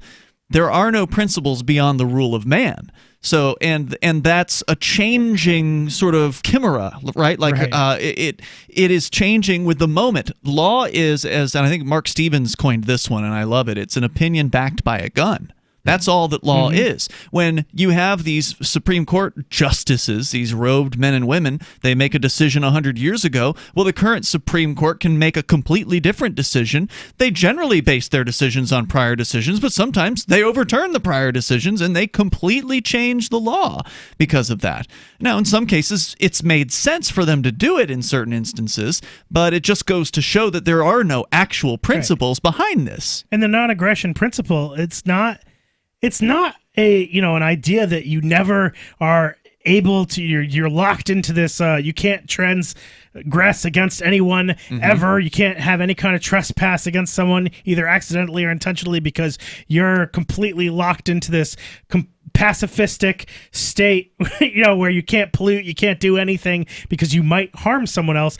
It's about the idea that you are a type of person who is you're going to make somebody whole if you did the wrong if you did the wrong thing, or you thought you were doing the right thing but you did the wrong thing. If I knock Etienne out of the way of the bus and he was like, but I was trying to kill myself, now I'm mad at you, you should have let me die, then I would be sorry for it and try to make things right by not knocking him out of the way again. I don't know what the punishment would be, and for that should be the central of any sort of system or society who values real justice, right? All right, Not we got this more coming up fake here. justice. The toll-free number, if you want to join the discussion, 855-450, free like freedom. This is Free Talk Live. I can definitely say that I have found the best cryptocurrency wallet. Certainly the best named one. I'm Mark Edge, and I love the Edge wallet. I've been using it for the last few months. You can buy, sell, trade, and hold your cryptocurrency securely. I trust my holdings of all the major cryptocurrencies to Edge wallet, and you should too. No long phrases to memorize, just a username and password. Secure your freedom with Edge wallet. Get it now on Apple or Android in the App Store or at edge.app. Gold has definitely been on the move recently, and there is no more secure investment historically. McIlvaney ICA has been helping people take delivery of precious metals and find storage options for decades. They've helped thousands of investors with their precious metal IRAs. Call ICA today for your free portfolio review at 800-525-9556 or download their free report online at ICAGoldSilver.com to learn how you can double your gold and silver ounces even within an IRA. 800-525-9556. ICAGoldSilver.com. So the protection of life, liberty, and property is what the Free State Project is all about. But it's an effort to move 20,000 people who understand. It's about demonstrating to the entire country that, yeah, we can have a free market, a truly free market. Making it just a freer, great place to live. It's the world's largest voluntarist libertarian community, and it's only getting bigger. That's amazing, to be able to move to a place where other people passionately believe in being free and independent. What the Free State Project is managing to do, though, is to put their money where their mouth is. It's physically getting up across the country and saying, let's go someplace and let's demonstrate the power of these ideas. There's a lot of kind of philosophy that surrounds liberty. There's a lot of thinking about it and talking about it. But here in New Hampshire, people are doing it. 101 Reasons Liberty Lives in New Hampshire, a documentary by Free State Project early movers. Watch it free at 101reasonsfilm.com. 101reasonsfilm.com. Did you know that Free Aid is a mutual aid, educational, and networking organization? At Free Aid, we support volunteers who provide first aid. We do outreach to the public about health and safety, and we bring together medically skilled freedom lovers. Free Aid is made possible by your generous support. Donors can receive great gifts like first aid kits, t-shirts, silver dime cards, and hoodies. The Free Aid Silver Dime Card Project is sponsored in part by Roberts & Roberts Brokerage, Freedom's Phoenix, and Don't Tread on Meme. Visit fr33aid.com. If you want to know the latest about Free Talk Live before we go on the air, all you need to decide is how you want it delivered. It's your choice. Visit news.freetalklive.com to receive our usually weekly news updates by email. Plus, we have a Twitter account at twitter.freetalklive.com, and you can follow us on the decentralized Mastodon platform at toot.freetalklive.com. So please follow us at toot.freetalklive.com and sign up for our emails at news.freetalklive.com. Because we are smothering in spam, please do not reply to all when you can instead reply. I was recently among over 100 invited to a corporate reunion. It's always a warm affair, and that's the problem. Enthusiasm for our upcoming get-together caused many recipients to RSVP the organizer with a cheery reply to all. I can't wait.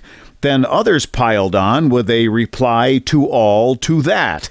Then the "I'm out of my office now" autoresponders joined in. So I replied to all, asking that we all reply only to the organizer. Hey, at least I tried. One invitee, apparently retired, shot back, "Point taken, but I really like seeing the responses since they're so positive." Smiley face. This better be an open bar. From survivalspeech.com, I'm Holland Cook. Some of our live shows are streamed in HD on Twitch. Please follow and share at twitch.lrn.fm. That's twitch.lrn.fm.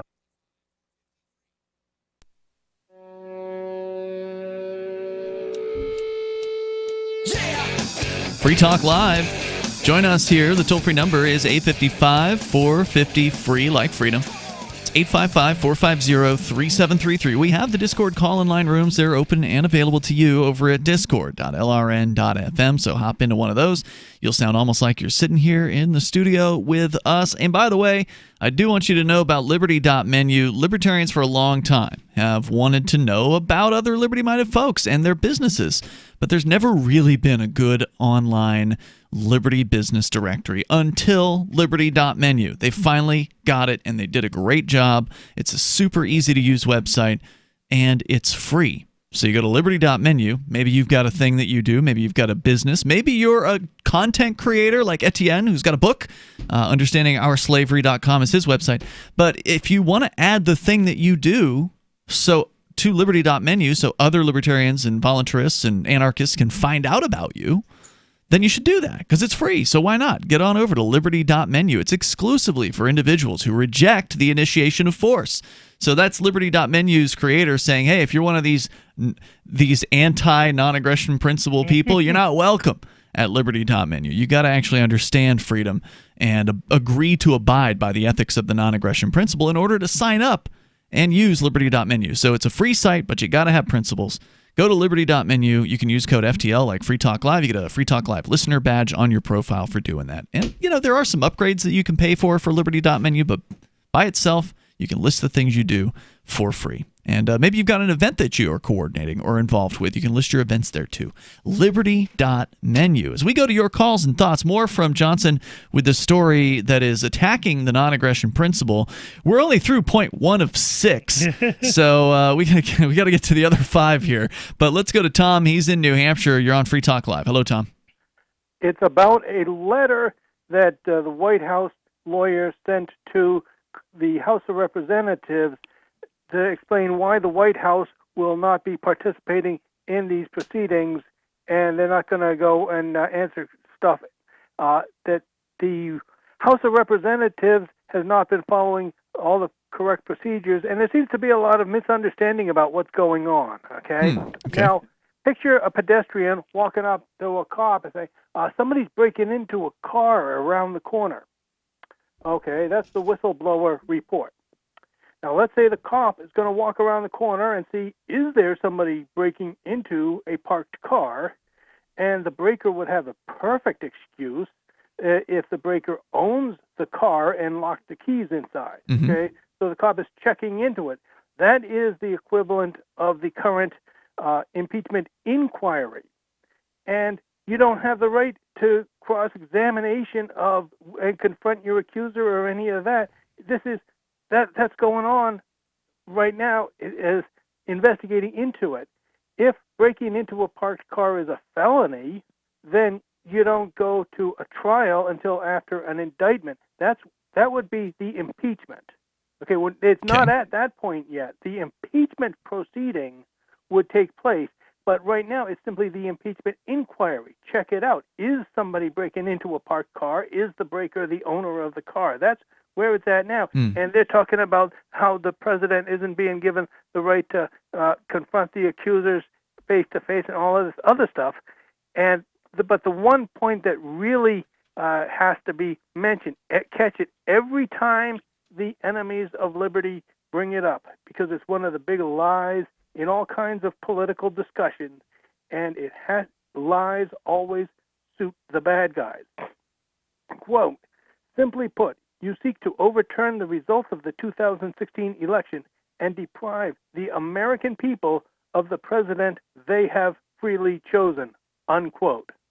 Excuse me, but when they do this, always remember what your geometry teacher told you.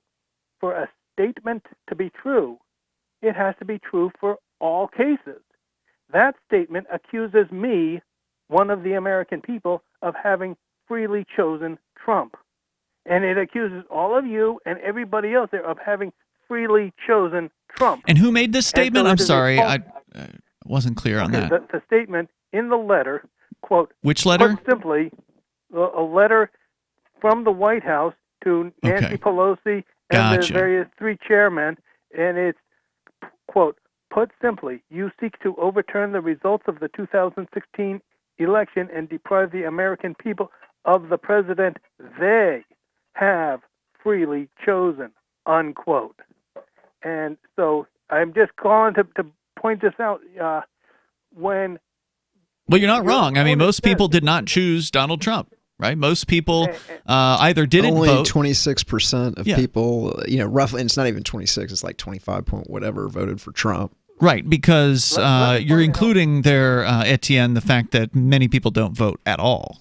In fact, I just happen to have the exact stats right here. Oh, really? So 46.9% did not vote. Right. 25.6% voted for Clinton, and 25.5% voted for Trump. 1.7% voted for Johnson. But so even the fact, the big crime, the real crime, is the fact that everybody gets a government imposed on them, even though only 25.5% of the population voted for them. And how many of those people were voting for Trump because he wasn't Clinton? You never really know is why people chose the way they chose. We have no idea. Can I point something out here? Okay, because I never know when you're going to cut me off there. That when they when you're on the stage in a debate or any kind of, when somebody says, excuse me, but the American people strongly support that law, the best rebuttal is, no, I do not. And then again invoke what your geometry teacher told you. No, I do not. Yeah, you accused me of supporting that law. Or in this case, good point, Tom. Thank you for sharing that. The toll-free number here is 855-450-FREE like freedom. That's 855-450-3733.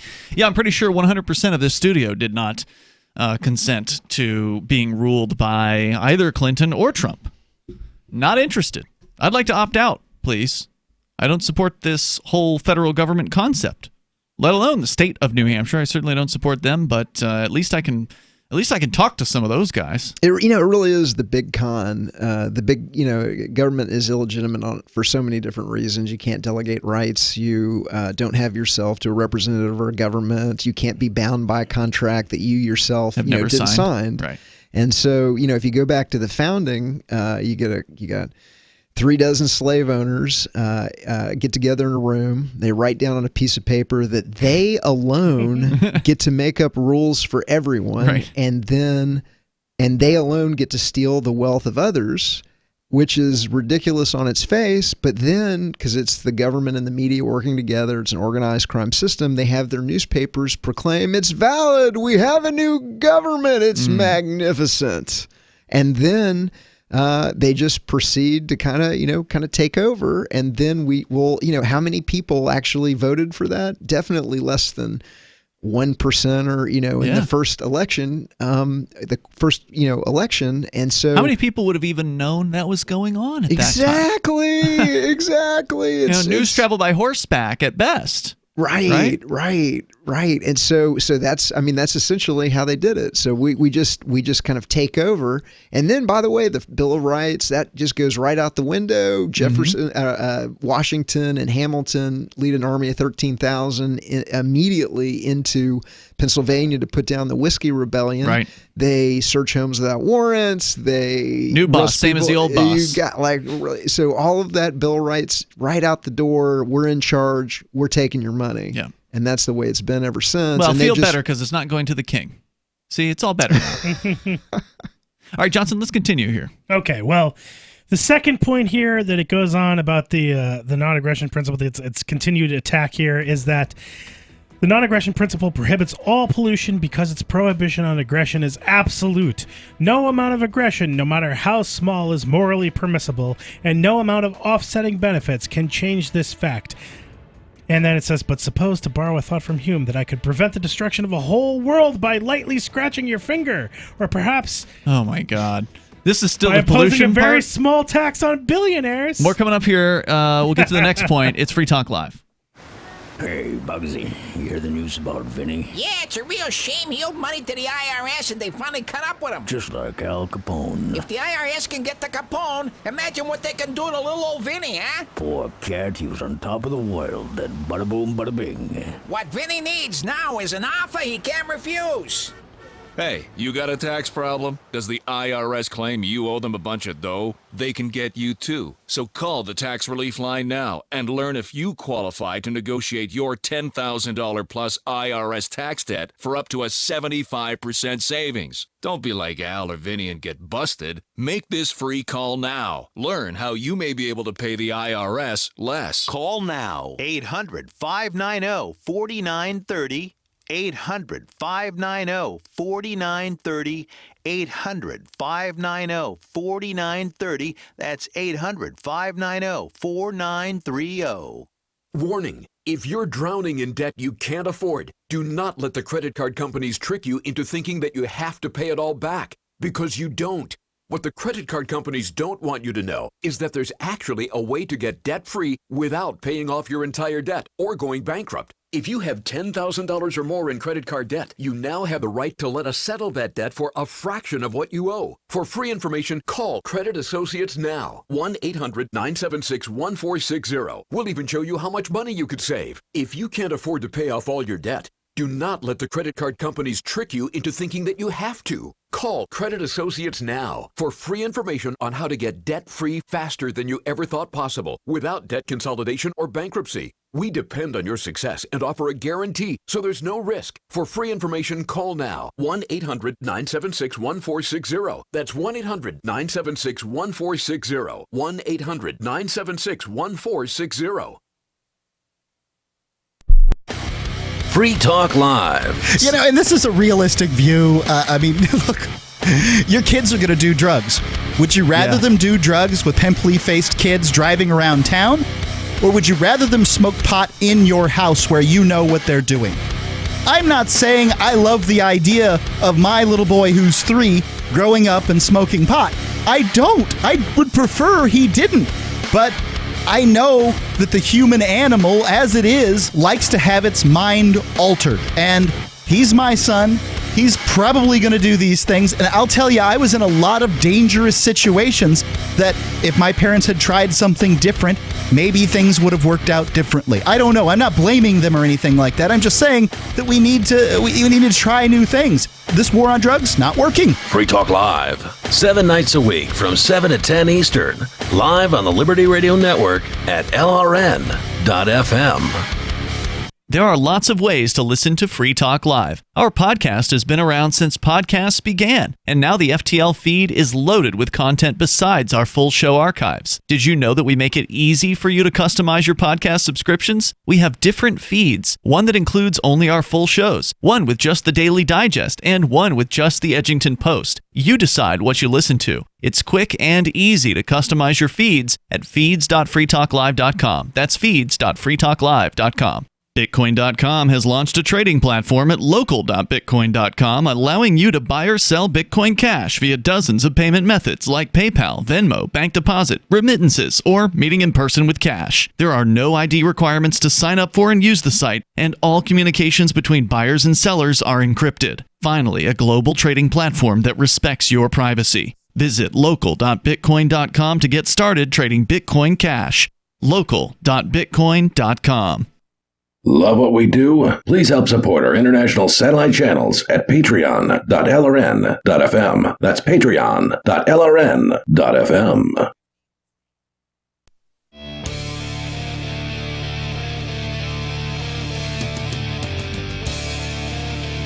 It's Free Talk Live.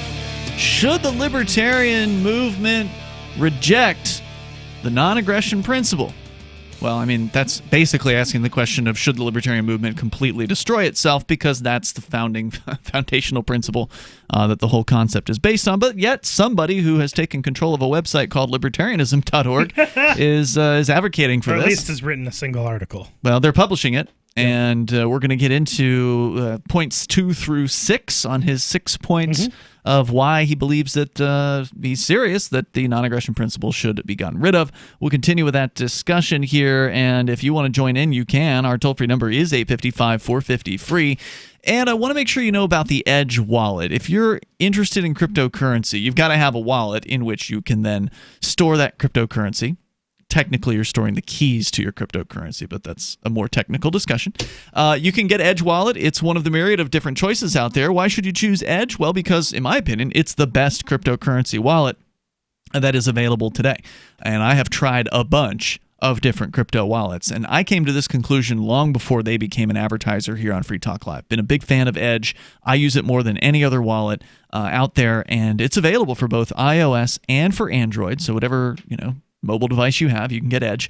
It'll allow you to buy, sell, trade, and of course, securely hold your favorite cryptocurrencies. There's a few dozen options there inside Edge.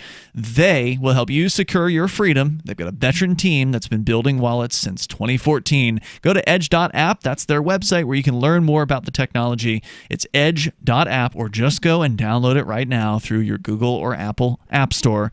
And again, that's the Edge wallet. It'll let you hold your Bitcoin BTC, your Bitcoin Cash, your Dash, Ethereum, various Ethereum tokens, Monero, Ripple, Stellar, and many more. Edge.app. As we continue here, of course, take your calls and thoughts. So, Johnson, you are going to get to point number 2 here on this guy's list of reasons to get rid of the non-aggression principle. Any minute. I'm going to rehash this one here real quick. So, the non-aggression principle prohibits all pollution because it's prohibition. This is the opinion of the guy writing this. Okay. Just ridiculous. Non-aggression principle prohibits all pollution because its prohibition on aggression is absolute. No amount of aggression, no matter how small, is morally permissible, and no amount of offsetting benefits can change this fact. But suppose, to borrow a thought from Hume, that I could prevent the destruction of the whole world by lightly scratching your finger. Or, to take perhaps a more plausible example, suppose that by imposing a very, very small tax on billionaires, I could provide life-saving vaccinations for tens of thousands of desperately poor children. Even if we grant that taxation is aggression, and that aggression is generally wrong, is it really so obvious that the relatively minor aggression involved in these examples is wrong, given the tremendous benefit it produces? Wow. Yes. That's utilitarianism, folks. It's also situational ethics, and you can make up a gazillion of these, but at the end of the day, if you don't have a principle, we're not going to hurt you or steal your stuff. The second that you say, oh, in certain cases, it's okay to steal your stuff. And boom, there's the exception. And now it's you're going to push a Mack truck through it, right? Well, then, why can't we do it for this? And why can't we do that? Well, we just did it for that. Well, and look at the way he terms it's just a little tax on the billionaires. It's a minor aggression. Right. Well, it may seem minor to him because he's not the one who's enforcing it. He's not the one who's doing anything about it. He's just a thinker. He's out here thinking about these things. But when you're the actual victim of the tax, when somebody comes to you and says, hey, hand it over or else. And then they put you in a jail cell or put a gun to your head in order to get it, which is the violence that backs all of these minor aggressions. Here's the thing that is also not addressed by this, right? Who is he to judge that the aggression is minor? Right? Now, someone who's promoting aggression is who he is. Right, exactly. And here's the thing. It could be that it's that what he's perceiving as something that's a minor aggression is actually, a harm that is greater than perceived. So, for example, I was giving the example of the guy who was operating on the 1% margins, and that they have these aggressions that are supposed to be protections, by the Ag Department and the FDA, where doors are opening inwards and outwards, and it gets to ridiculous levels because you have people that are making these judgments that have no business making these judgments, right? I mean, it's not necessarily that, aggression can generate harms that are, I don't know exactly what I'm trying to say or how I can It's the unintended consequences of regulation. Yeah, there's unintended consequences. Not only are there unintended consequences, but potentially there are benefits that are being squashed by the aggressions as well. Like the right? benefit of having jobs from this guy who might go out of business because Right. the regulations are going to put him under. Right, exactly. Like the benefits of living in a peaceful, harmonious, free society. That sounds really nice. Yeah, I mean, It'd be nice if we could do that.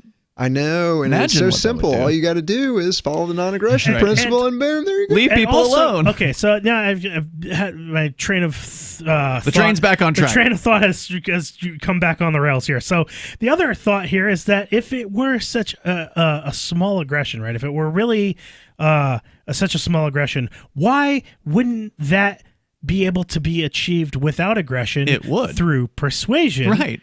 And through Hey, billionaire. voluntary action. Hey, Right, billionaire, right. you can save. How'd you like to save lives. some lives? Right. And if that billionaire isn't willing to, Go to the next why one. are you to not trust their reasoning on that? And if they, even if it's There are other purely billionaires. selfish, Yeah. there are, not only there are other billionaires, but suppose their answer is just, I don't wanna.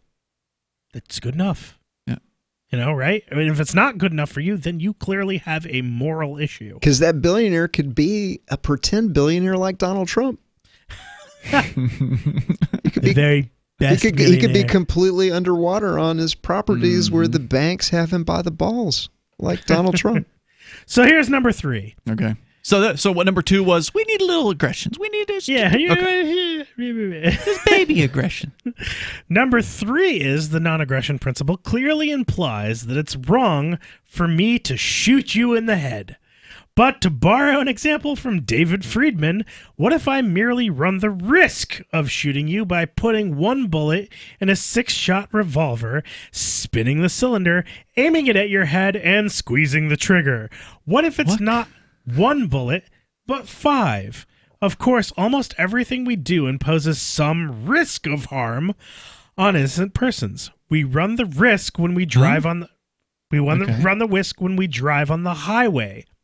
But what if we suffer a heart attack or become distracted while we're driving on the highway? We could harm someone. Or when we fly airplanes over populated areas. Most of us think that some of these risks are justifiable while others are not, and that the difference between them has something to do with the size and likelihood of the risked harm. Okay. Driving while drunk, I'm assuming, is probably another purported example of what this is hinting at, I think. But he's saying something to do with the size and likelihood of the risked harm, the importance of the risky activity, and the availability and costs of less risky activity. But considerations like this carry zero weight in the non-aggression principle's absolute prohibition on aggression. That principle seems compatible with only 2 possible rules. Either all risks are permissible because they are not really aggression until they actually result in a harm, or none are because they are. And neither of these here seems plausible. So he's saying that he believes the non-aggression principle means that you can't take a risk, or that you can take any risk. He's saying that it has to be one or the other, right? You would have to either say that you would have to argue that that taking a risk with harming someone is not actually aggression, or that all risks are aggression. In other words, that either you, like he would be equating, for example, drinking and driving to putting a bullet in a gun and pointing it at someone's head, which is actually probably an example that somebody who hates drinking and driving would actually make. But essentially, he's saying, like, you can't say that it would be okay to drink and drive and not okay to point a gun at someone's head and pull the trigger if there's one bullet in the cylinder or whatever. So this is just a bizarre objection here, right? So it's so dumb that it's hard to really. It's nowhere to start. Yeah, I think most sane people would say that you are threatening somebody when you put one bullet into it's an applied death revolver. Threat. Pointing a gun of any sort whether at there's somebody a bullet is in an there or applied not. death threat, and it opens you immediately up to retaliatory violence. Absolutely, it 100%. does. But yet somebody getting behind the wheel of a car in a normal state is, though there is a risk involved, relatively small. By comparison, so by no means is that an implied death threat. But what about the drunken driver? Well, let's get a little bit further into this here in moments. It's Free Talk Live. You love Bitcoin. It's the future, right? Well, no, not if everyone stops using it. I mean, think about it. How many places in your town take Bitcoin? One? None? Let's be real. If this Bitcoin thing is ever going to happen, it's going to need your help. The good news is the guys at AnyPay have your back. We built a website called helpmetakebitcoin.com. And it's a place you can send any business. And they'll be set up to take Bitcoin in 5 minutes. HelpMeTakeBitcoin.com. Do you have a crypto wealth advisor or coach? If so, has your cryptocurrency advisor been investing in technology stocks for over 20 years? Have they left the corporate world and retired? Or are they still trying to make a weekly paycheck? Have they produced six-figure results for their customers in the past 30 days? And very importantly, are they a member of the Digital Currency Council? Seth Maniscalco is the founder of Crypto Wealth Coach and CryptoWealthCoach.com. Seth invested in his first Roth IRA at 19 years old while living abroad and has been investing in Wall Street and technology for over 20 years.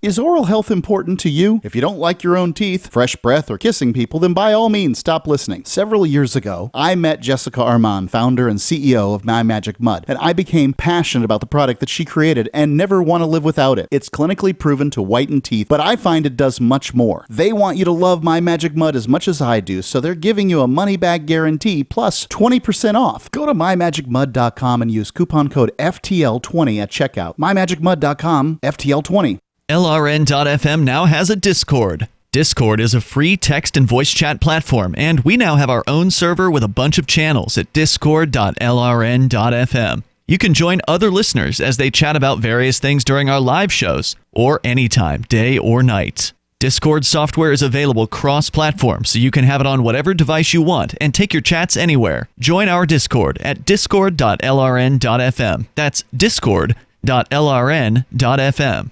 You're listening to the live edition of Free Talk Live. Hour number 3 is next after the news here on the Liberty Radio Network at LRN.FM. This is the Liberty Beat, your daily source for liberty news and activist updates. Produced in partnership with SNLS News and listeners like you. Online at libertybeat.news and snls.news. I'm Mick Murrow with your latest edition of the Liberty Beat. Gold is trading at $1,506, silver at $17.73, and Bitcoin is trading around $8,143. Today's prices are brought to you by InnoScale. Take off with Managed Cloud. Looking for a safe, secure way to store your important files online? Let InnoScale handle it for you. Their high-availability cloud servers are the perfect solution for clients needing one or more secure, scalable servers with built-in hardware failover protection. For details, see them online at innoscale.net. In the news, the odds of Hillary Clinton entering the 2020 presidential race and winning the Democratic nomination jumped to third place per predicted, as rumors swirl that she'll be back to take another bite at the apple. The Mind Unleashed reports that the jump in popularity comes as Joe Biden faces uncomfortable questions over whether he abused his position as vice president to engage in profiteering with his son Hunter in Ukraine and China. Meanwhile, Elizabeth Warren was caught in yet another lie about her past, after video and documentary evidence disproved her claim that she was fired from a teaching job for being visibly pregnant when she left voluntarily. On Monday, a Rasmussen poll had Hillary neck and neck with President Trump in a hypothetical rematch, despite a majority, 71%, responding that she should not run. Trump, meanwhile, is trolling the whole idea, tweeting about it on Tuesday. The Liberty Beat is sponsored in part by Brave Botanicals. High-quality kratom and CBD at reasonable prices with excellent customer service. Brave Botanicals is activist-owned and mission-driven and believes so strongly in the power of kratom, they're giving it away for free. Just go to freeounceofkratom.com for a free ounce of kratom delivered to your door. Just pay shipping.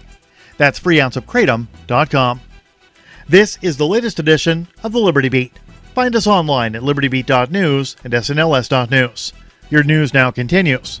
London-headquartered multinational investment bank, HSBC, is planning to let go of up to 10,000 of its employees as a new cost-cutting measure. That's according to reports from British media on Monday. The latest round of downsizing will target mostly high-paid roles and will be mainly focused on shrinking the bank's operations in Europe.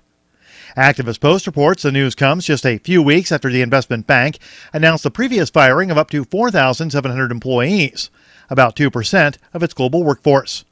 Those cuts were said to be focused on management roles and were in response to a bleak global outlook. They also coincided with the sudden and unexplained exit of HSBC's former CEO. The new restructuring plan is being attributed to economic uncertainty due to Brexit, as well as the trade war between the U.S. and China hurting global growth. However, it can't be delinked from the historically low interest rates around the world that make it difficult for banks to profit from their traditional loans business. More architects and builders are turning to hemp as a sustainable material to use when building homes. And with 3D printing technology, hemp is going to become even more of a realistic alternative to traditional materials, which are not environmentally friendly and in short supply. The Mind Unleashed reports that an Australian-based biotechnology company known as Moreco has recently unveiled plans for 3D printed hemp homes. The company cites environmental concerns as some of their primary motivations. The company has developed hemp panels that can be used in both residential and commercial building projects. The panels can also be manufactured directly through a 3D printer and then used to build the structure of the home. Moreco says the panels are structurally sound, easy to produce, and provide superior thermal performance. Moreco touts the carbon-neutral status of their building process and materials. Support for the Liberty Beat comes from the Conscious Resistance Network, featuring videos, news reports, and articles from a spiritual anarchist perspective. Experience the Conscious Resistance at theconsciousresistance.com. How would you like to have your business featured on the Liberty Beat? You can just send an email to libertybeat@snls.news for details. This is the Liberty Beat, produced in partnership with SNLS News and listeners like you. The Liberty Beat is online at libertybeat.news and snls.news. I'm Mick Murrow, reporting for the Liberty Beat, reminding you, spread liberty with a smile.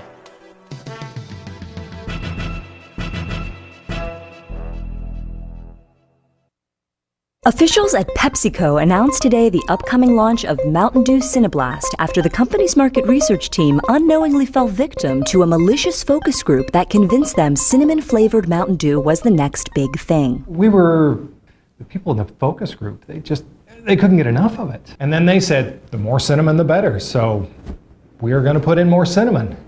We are really excited for people to try this product. According to PepsiCo's data, all gathered from a single group of ill-intentioned respondents, customers of all ages will love the new soft drink's murky brownish-green color and will soon be lining up to try the carbonated beverage jam-packed with ground cinnamon. Various members of the focus group told reporters they believed the company had made a great decision. Cinnablast is the best. I mean, I can't wait to tell all of my friends to go buy this thing. Yeah. The only way they can make it better is if they took a couple of raw eggs, mixed them up in the bottle. People would go nuts. This is the Onion News Network.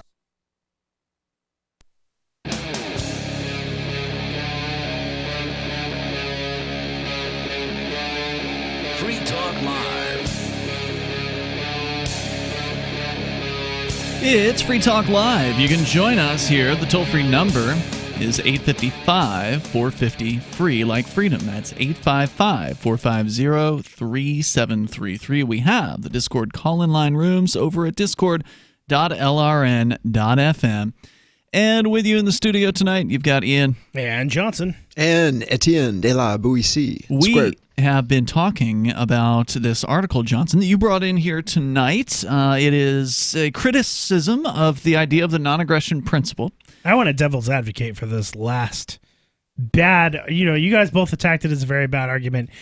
I think that I need to devil's advocate for it to explain a little better, because I kind of feel like I understand where it's coming from in an understanding of the incorrect understanding that some people have that the non-aggression principle is a prohibition on aggression, right? Which I think that people believe that if you It's a principle, which it's means a principle. it could be, but it's like pacifism is a principle, right? But pacifism, I think, is a lot more solid of a principle. In other words, like pacifists generally, there are pacifists where it's like, okay, I'm never going to, engage in a fight, but there are pacifists that also believe that you should never even step on a bug. Mhm. There are pacifists, like, okay, well, you can't step on a bug, but obviously you're going to harm some of the bacteria that live on your skin because you can't help it. Sure. You have to come to an understanding. Like, it gets to the point of where it's like, it gets to the point of this is ridiculous. it gets ridiculous, but you have to kind of understand. So, like, I understand where the ridiculousness is coming from, but I feel like I should devil's advocate for this because okay, well, so can you if recap for those that are just tuning in where we're at with sure this? let me go to the back. So I don't want to cover the whole thing, but it basically says the non-aggression principle clearly implies that it's wrong for me to shoot you in the head, as he says, but what if I merely run the risk? He's basically talking about that the non-aggression principle is that has an all or nothing attitude towards risking committing aggression against someone or committing well, hold on, aggressively risky aggressive behaviors, right? Well, driving while drunk, which was one of the points that he makes, isn't necessarily an aggressive act. It may be a stupid act. It could be an act that has waving a loaded firearm at somebody. You don't have your finger on the trigger, but you're pointing. That is absolutely an aggressive act. There's no way that anyone could take that as anything but an aggressive act. But I think there are a lot of people that could say that it's completely irresponsible and therefore a matter of harm to drive. To drive drunk because you don't have a need to do that. Well, hold on. It is irresponsible to drive drunk, but how drunk are we talking about? Because that's another important question. Let's say dangerously. Okay, dangerously drunk. Then yeah, it's incredibly irresponsible. However, is it aggression to do that? I don't know. I think that's arguable. At what point do we determine it's dangerous? I mean, still doing breathalyzer tests, and I think the reason why I'm advocating for this is because well, you're not advocating for anything. Well, no, I mean, I'm devil's advocating is what I mean for this. Is that I do feel like if you're creating a system of, say, justice with the non-aggression principle at the center, then this is an issue that would have to be somewhat dealt with if you're going to. Well, how would you deal with it then? Think about you're some now kind a private road owner, right? Somebody's just got out the bar, right? And they're getting in their car and they're driving down your road. Well, then it's your private road. You get to just make the decision, right? So how would you deal with it? Oh, I don't know. I mean, you deal with it like a business owner. I mean, so you would, assuming you've got people that are patrolling the road, you would try and pull up next to the guy. You'd flash your lights at him. Is he going to pull over or is he not? If he doesn't pull over, maybe your tow truck runs him off the road because you perceive him to be that much of a risk of somebody of doing it, and he's not obeying the laws of your road. He's weaving. Well, wait a minute. Out. Then you've run him off the road. So now some sort of arbitration has to decide: was your harm? He runs into a tree, dies. Hey! I wasn't drunk. Now his family is suing you.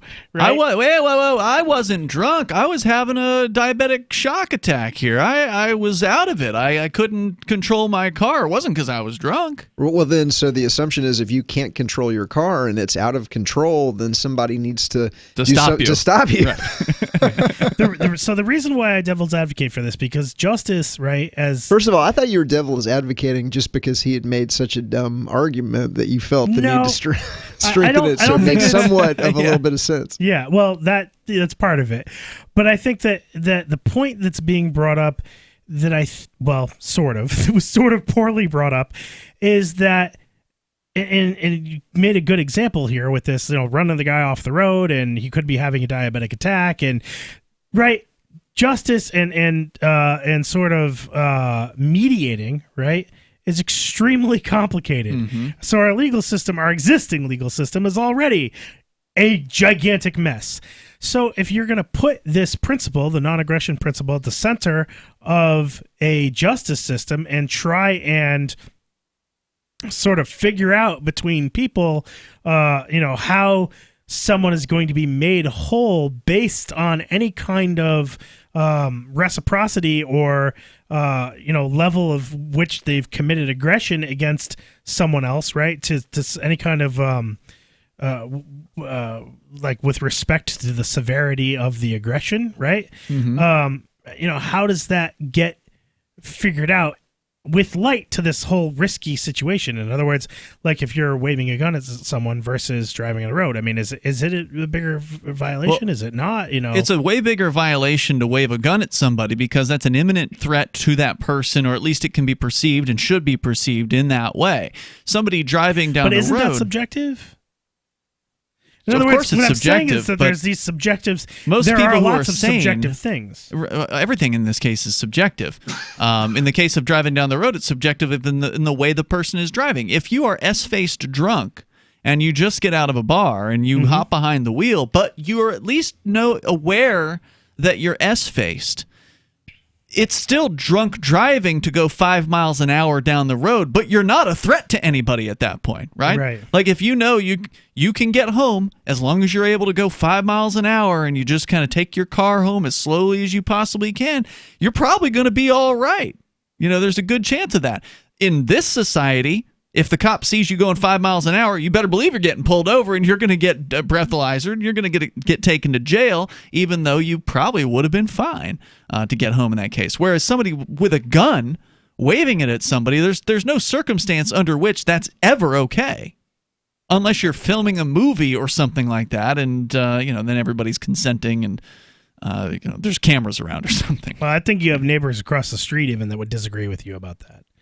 That think that muzzle sweeping someone if they're just happen to be handling firearms and you don't like to be muzzle swept or whatever, that's okay and that shouldn't be a problem, and that you're just a coward for not wanting to be around firearms. I don't think you should that are being handled irresponsibly. Yeah, I don't think you should necessarily associate that viewpoint with folks across the street. The guy that owns the house across the street made some bad moves with his muzzle at one of the Porcupine Freedom Festivals, but he doesn't live there. Have also advocated for that same thing, talking about muzzle sweeping. I've never heard that. I've talked to some people about it. Yeah, okay, and that's there is a reason. Are you sure they weren't just trolling? Absolutely sure. Okay, that would surprise me. I mean, most of those guys are pretty responsible when it comes to gun ownership, so I would be shocked to find that out. Well, the news story about the guy who died says otherwise.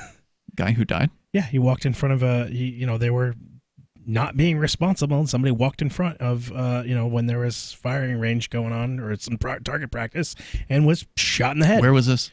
Keene. Really? Yeah. When did this happen? About a year and a half ago, I think, maybe 2. Are you talking about the guy who was in his home and shot his friend? That story? Because that happened within the last couple of years. It was like a backyard, I think. There was target practice that was going on. It wasn't just... No, it was something... that story was like a guy in his home, and they actually knew, the guys across the street knew who the killer was in that particular case. And I think there was some alcohol involved in that particular case as well. There's more coming up here in moments. 855-450-FREE. That's 855-450-3733. But that actually was a native. It wasn't one of the guys from across the street who was involved in that. They just knew who he was. Okay. There's more on the way here. You can take control of the airwaves, and we've been sidetracked. We'll get back into this with non-aggression. Does your dog itch, scratch, stink, or shed like crazy? Come to Dynavite for help. Order a 90-day supply of Dynavite. Everything we tried failed except the Dynavite. Pick up 2 bottles of Super Mega Fish Oil. Get the 3rd bottle free. Packed with omega-3, DHA, and EPA fatty acids. Super Mega is great for your dog's immune system, healthy skin, and soft, shiny fur. Dogs love it. Try Super Omega Fish Oil. Buy 2, get 1 free. At Dynavite.com. DINOVITE.com.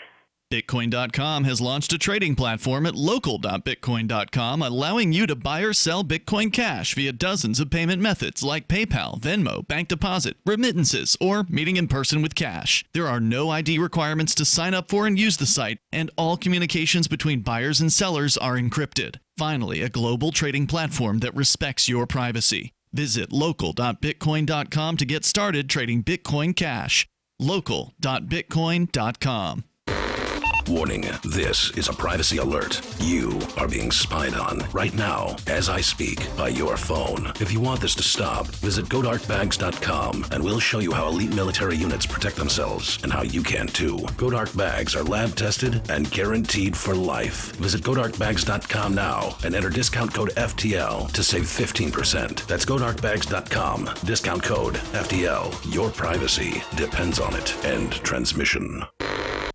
I want to tell you about my favorite cryptocurrency wallet, Edge Wallet, at edge.app. Edge is the wallet I use more than any other, and that was true long before Edge Wallet became a sponsor of Free Talk Live. Edge Wallet allows you to buy, sell, trade, and securely hold your cryptocurrencies, including Bitcoin, Ethereum, tokens, Monero, Ripple, Dash, Bitcoin Cash, and more. It's available for both Android and iOS, and you can download it via the Play or App Store or via Edge Wallet's website, edge.app. Secure your freedom with Edge Wallet. Is spreading the message of liberty, cryptocurrency, and peace around the globe worth $2 per month to you? As you may already know, in addition to our internet feed, LRN.FM broadcasts on free-to-air satellite across North and Central America, as well as Sub-Saharan Africa. And we've been available on satellite for free 24/7 since 2010. The LRN.FM free-to-air satellite signal is reaching some of the most oppressive regimes in the world, and there's no doubt our ideas are making an impact. You can learn more about the channel's impact by watching the 3-minute video at fund.lrn.fm. If you'd like to help free minds globally with our ideas of liberty, cryptocurrency, and peace, you can donate as little as $2 per month via fund.lrn.fm. You can help us continue and expand our satellite broadcast to multiple continents. Visit fund.lrn.fm today, and thank you for your help. Don't forget to share the link on social media. That's fund.lrn.fm. The LRN.FM's social media channels have been revamped. We've eliminated Facebook and focused on other platforms like Twitter and Mastodon, the decentralized alternative to Twitter. On our accounts, you'll find posts from multiple LRN.FM show hosts together in one place. Follow us on Twitter at twitter.lrn.fm, or better yet, move to the decentralized Mastodon social media platform at toot.lrn.fm, toot.lrn.fm. I think you'll like it. There are basically two types of advertising, direct response and branding. Radio's great for direct response with its low cost to listener ratio, but audio can't be beat for branding, which is a longer-term endeavor. You want to be the first thing that someone thinks of when they think about your product or service. If you have a local business that you want kept top of mind in your community, call the station. If you need national reach, Free Talk Live's got around 200 radio stations, millions of monthly listening sessions, can suit all budgets, and if we don't think we're right for you, we'll tell you. Email me, mark@freetalklive.com. Now you can follow LRN.FM on the decentralized Mastodon social media platform at toot.lrn.fm, toot.lrn.fm.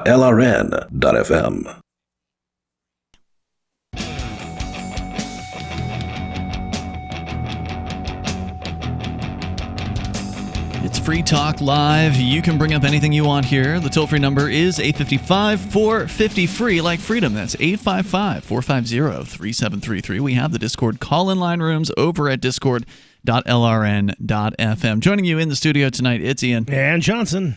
And Etienne de la Boetie. Etienne, tell me about an event you've got coming up. You're doing a lot of traveling around right now. You're in a big old RV parked right outside the LRN.FM studios. And what you got planned? So I'm the author of the new book, Understanding Our Slavery, where I'm exposing intergenerational organized crimes, control of the government and the media. And my thesis is that government was never designed to, protect life, liberty, and property. It was designed from the beginning to kind of rob and enslave. And it's been a partnership of kind of the government and the media gives it its legitimacy. And it's I call it a control perception program. And so I've been trying to expose it. And I was on an East Coast tour with UK natural health guru Clive DeCarl, and we started out in Narcadelphia. Mm-hmm. And at my speech at Narcadelphia, I told the story of the biggest secret of the Secret Service, and the story of the 2013 Veterans March on the Memorials, which has largely been kind of covered up. But in essence, in 2013, the Obama administration locked the veterans out of their own memorials because the country hit the debt ceiling, and if you know, the debt ceiling is one of those made-up things like the Social Security lockbox or the Bill of Rights, and it just ignore it, whatever. And so they were trying to make it seem like government was going out of business, so they turned off the panda cam at the zoo, and they spent money that they didn't have to lock the veterans out of their memorials. And so the veterans come to D.C. and they're just they're mad. And after a rally at the World War II Memorial, they break down the barricades with their bare hands. They carry them and through the streets of Washington, D.C., and they begin just kind of slamming them on the steps of the White House. And not only were they slamming them, but they've got this uniformed Secret Service surrounded the fence. They're yelling at them, "This is our country. Obama's a socialist. How can you work for him? You're scum." They made. I saw a female Secret Service agent crying. They were pushing, and I've got some video in the speech. The speech, I've got it up on YouTube. The biggest secret of the Secret Service. But during this protest, I learned what the biggest secret of the Secret Service is, and the biggest secret if you watch the video, you'll understand kind of like what happened. But the biggest secret of the Secret Service is that they know that this is organized crime, and I kind of retell that story. And so after I figured that out, I took my 60-foot sign that says "Government and Media is organized crime," and I took my two sons who were 9 and 11 at the time. And my 11-year-old looks at me and goes, "Dad, I don't think that they know it's organized crime." And I go, no, they know it's organized crime. He's like, "No, Dad, I don't think they know it's organized crime." I go, no, they know it's organized crime. Well, they're the mob boss's right-hand man or men, right? Oh, Shouldn't yeah. they know? Oh, without a doubt. Yeah. And so, and he said, "No, Dad, I don't." And I go, "Come here, boy." And so we go over to the first Secret Service, guard shack, and I look at the uniformed Secret Service agent. This is like one of the posts on the outskirts of the White House, and I go, "Excuse me, officer, I'm here with my son with the protest," and I was kind of educational experience for the boy. I've been explaining to him that government's organized crime, and he doesn't seem to think that you guys know that this is organized crime. And so I was kind of hoping that you would elucidate my son as to what's going on. And the guy gets this big smile on his face, and he goes, "Well, I can't say anything," as he's winking at my son. And so I say, do you see? And I was like, "Yeah, Dad, he's winking, but I don't, does that mean that he," and I got that he didn't get it because he was 11, right. And so I'm like, "All right, come on," we go to the next one, and we start rotating around to these guard shacks. And some of them wouldn't talk to us at all. And but some of them were like, "Yeah, we know it's." Well, actually, there was a white hat. The best response was the Washington police. "Yeah, we know it's organized crime. What do you want us to do about it?" And so after 4 or 5 of those, it just dawns on me, because you look, even the ones that wouldn't talk to, wouldn't respond or wouldn't talk to anything, you could just look in their eyes and you could tell that they knew this was organized crime.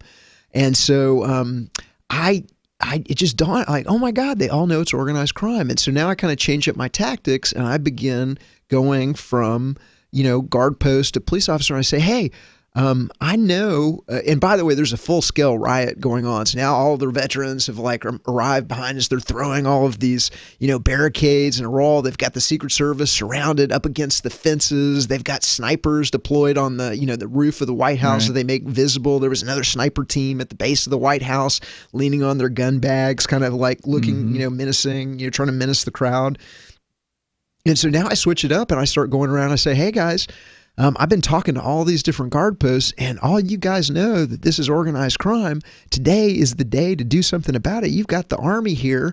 You could be the new founding fathers. You've got the place surrounded. You've got all the guns. You're law enforcement. You're expected to do something about it. Who do we got to talk to get it on?" And you could see they're kind of looking at it. They're like thinking about it. He's like, well, that's my boss over there. He's the incident commander. And I go running over to the, right over the incident commander. And I'm like, sir, I understand and he's like in the middle of, I'm like, I understand that you're incident commander. I go, I've talked to all these different guard posts. They all know that this is organized crime.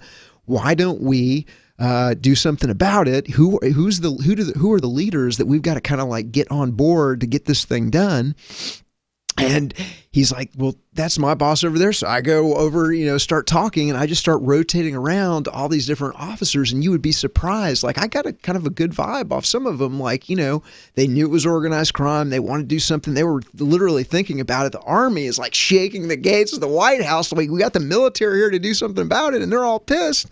And so it eventually, by the way, this truck thing rolls up. There had another event called the Truckers Ride to the Constitution, and so all these trucks pull up, and just as I thought we were going to do something, that they all pull aside.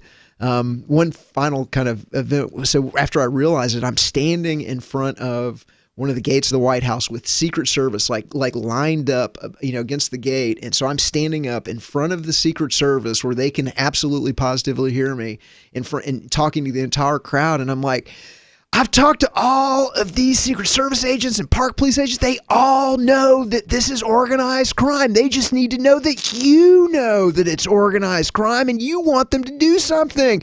And people in the crowd are going, they don't know anything. They're stupid. They're too dumb to know that it's organized crime. And I'm like, no, they all know that this is organized crime. We can, let's get them on our side. Let's tell them. But it puts money in their pocket.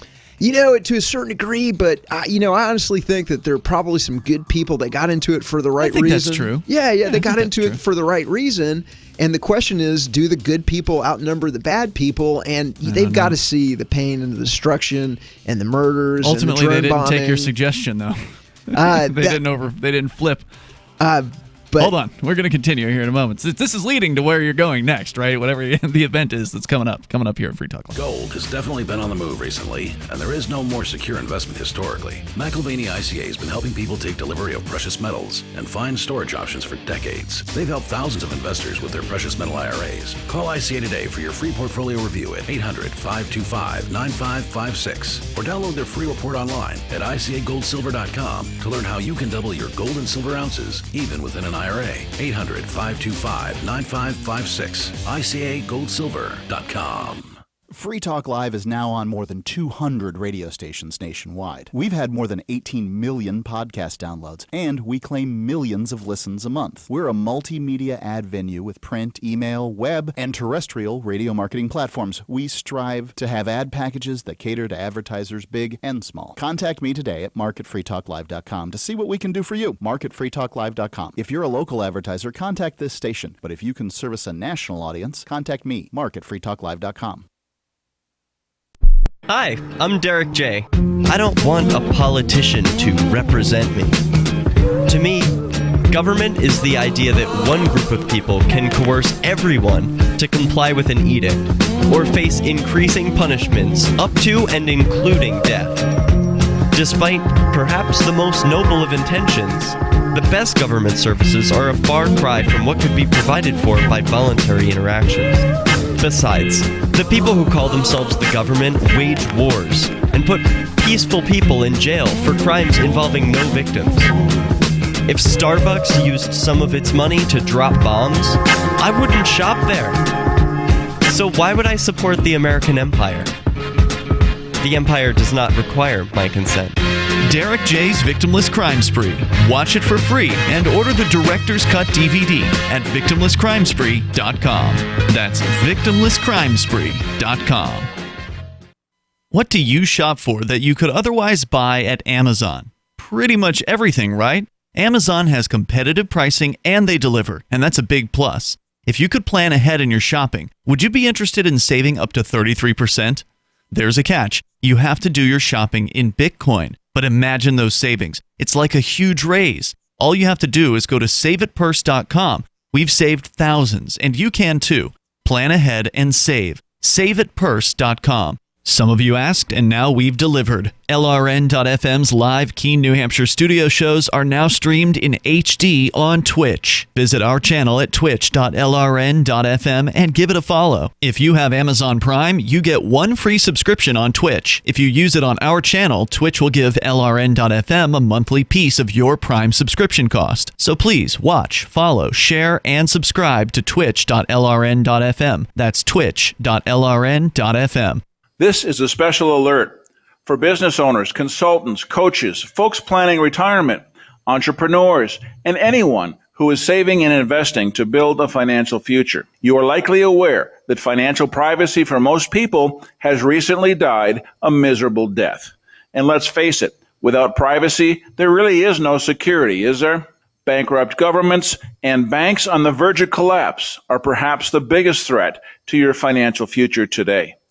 The Lighthouse Law Club recognizes this and has been working diligently to provide safe, secure, and productive tools to ensure your privacy, your financial security, and your future financial well-being, despite the catastrophes which many people fear are looming ahead of us. Find out more with a variety of free videos on the YouTube channel for Lighthouse Law Club. Just search YouTube for Lighthouse Law Club and secure your future today. This is the Liberty Radio Network, broadcasting the latest liberty-oriented audio content 24 hours a day at LRN.FM.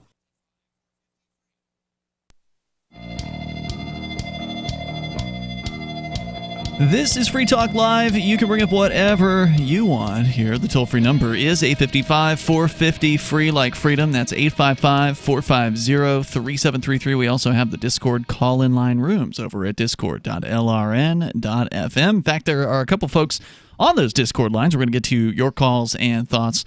You can bring up anything, and then we will continue the story about the non-aggression principle, a critique of said principle coming up here. There's two more points, I think. I think the next one is better than the last one, I will say that. Okay, we'll get into that. It's Ian, Johnson, and Etienne here. Etienne, you were telling us about, you took us back to 2013, where you and your sons were in D.C. There was a march by some veterans that was causing a bit of a ruckus. You confronted several agents of the state. It's the Secret Service, and you confronted Uniformed them. Secret Service. Some of them were Park Police. Some of them were Washington D.C. Metro Police. And you confronted them about the the criminality of the government, and basically saying, "Hey, isn't this organized crime? Shouldn't you do something about it?"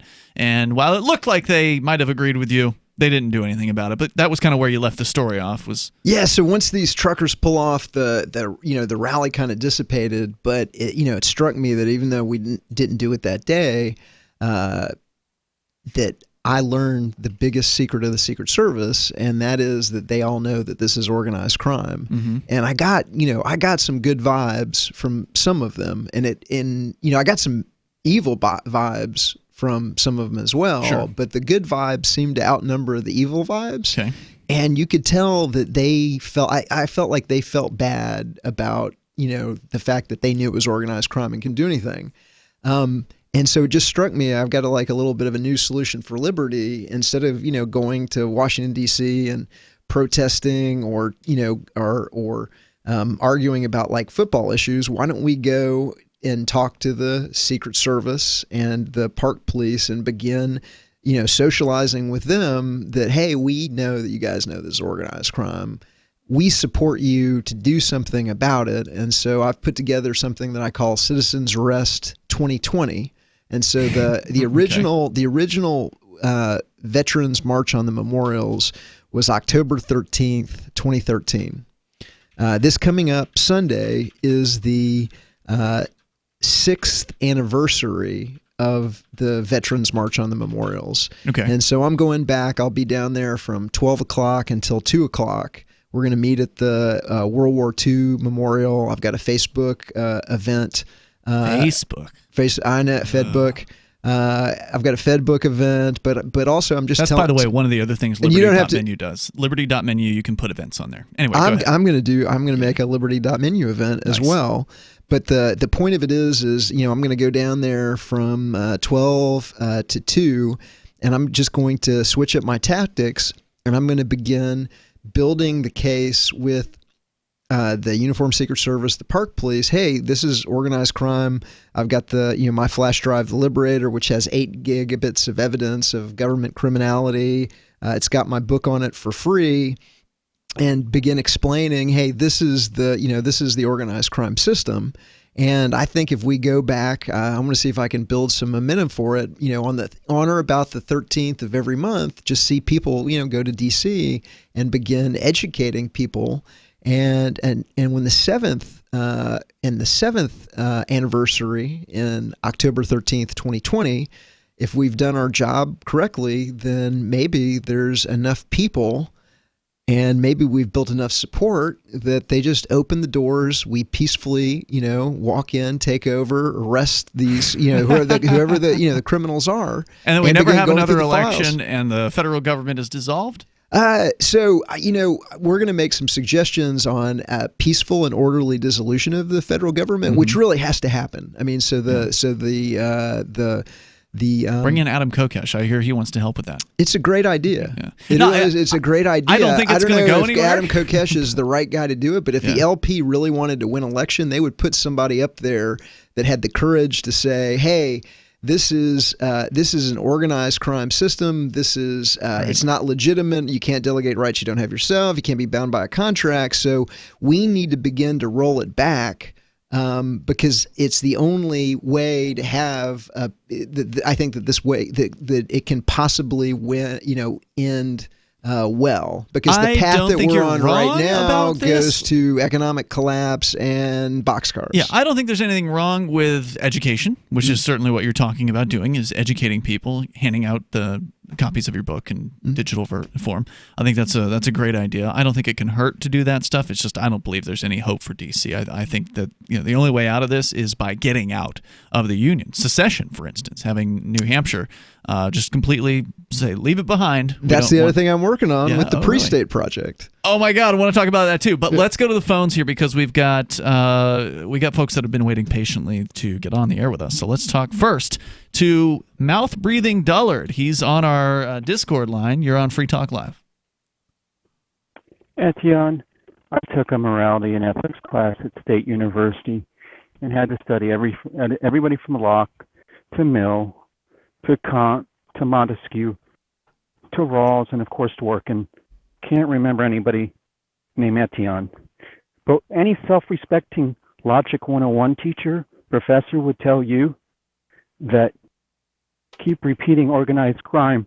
It doesn't make it so any more than Cantwell is a government agent or whatever you call them.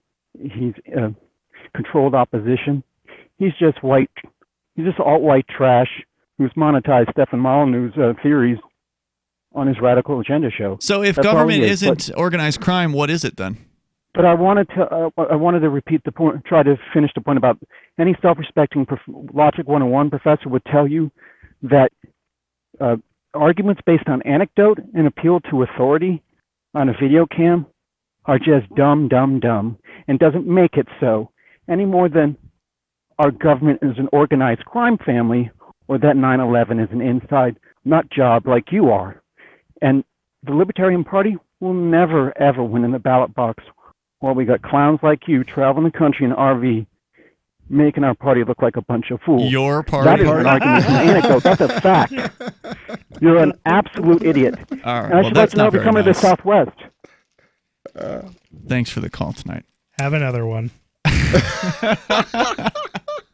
Well, he was actually on his best behavior. That was actually some of his best behavior. Normally, he just lashes out and not just insults, but he usually dials it up. He waits until he knows the person. He feels like he knows the person before he starts to dial up. I wish he would have answered the question. He tends to be polite with new people. It's a weird. He's got a weird. That was polite. A weird code for him. It was. It was. He has this weird. He has a weird personal code, and that's the only thing that you can respect about him, because he can't even seem to follow that code very often because he gets too drunk to follow it. I wish he would have answered the question I'd asked him about, well, if it's not organized crime, then what is it? What else could it possibly be? It's not some sort of civic organization. So crime, or criminals, are people that use violence, extortion, lies on other people. Threats.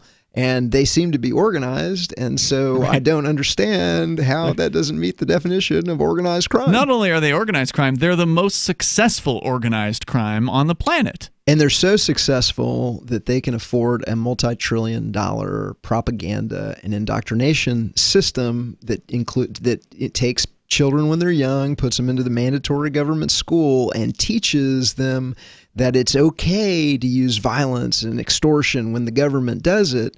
And this flaw, and then because the children never learn real morality, they never learn real ethics, they become intellectually and morally crippled to not be able to realize what is right in front of their face, and the illegitimacy and the illogic and the immorality of the entire system. Olivia in Arizona, you're on Free Talk Live. Go ahead.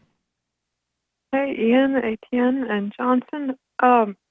You gave me an idea about the whole letting drunk people drive. I think this would be a great idea to have an extra lane for bad drivers where there's speed bumps. Just stay away from those people. That's everyone other than me, though. Hold on, Olivia. We'll bring you back here in just a moment. Stand by. We'll continue with Olivia.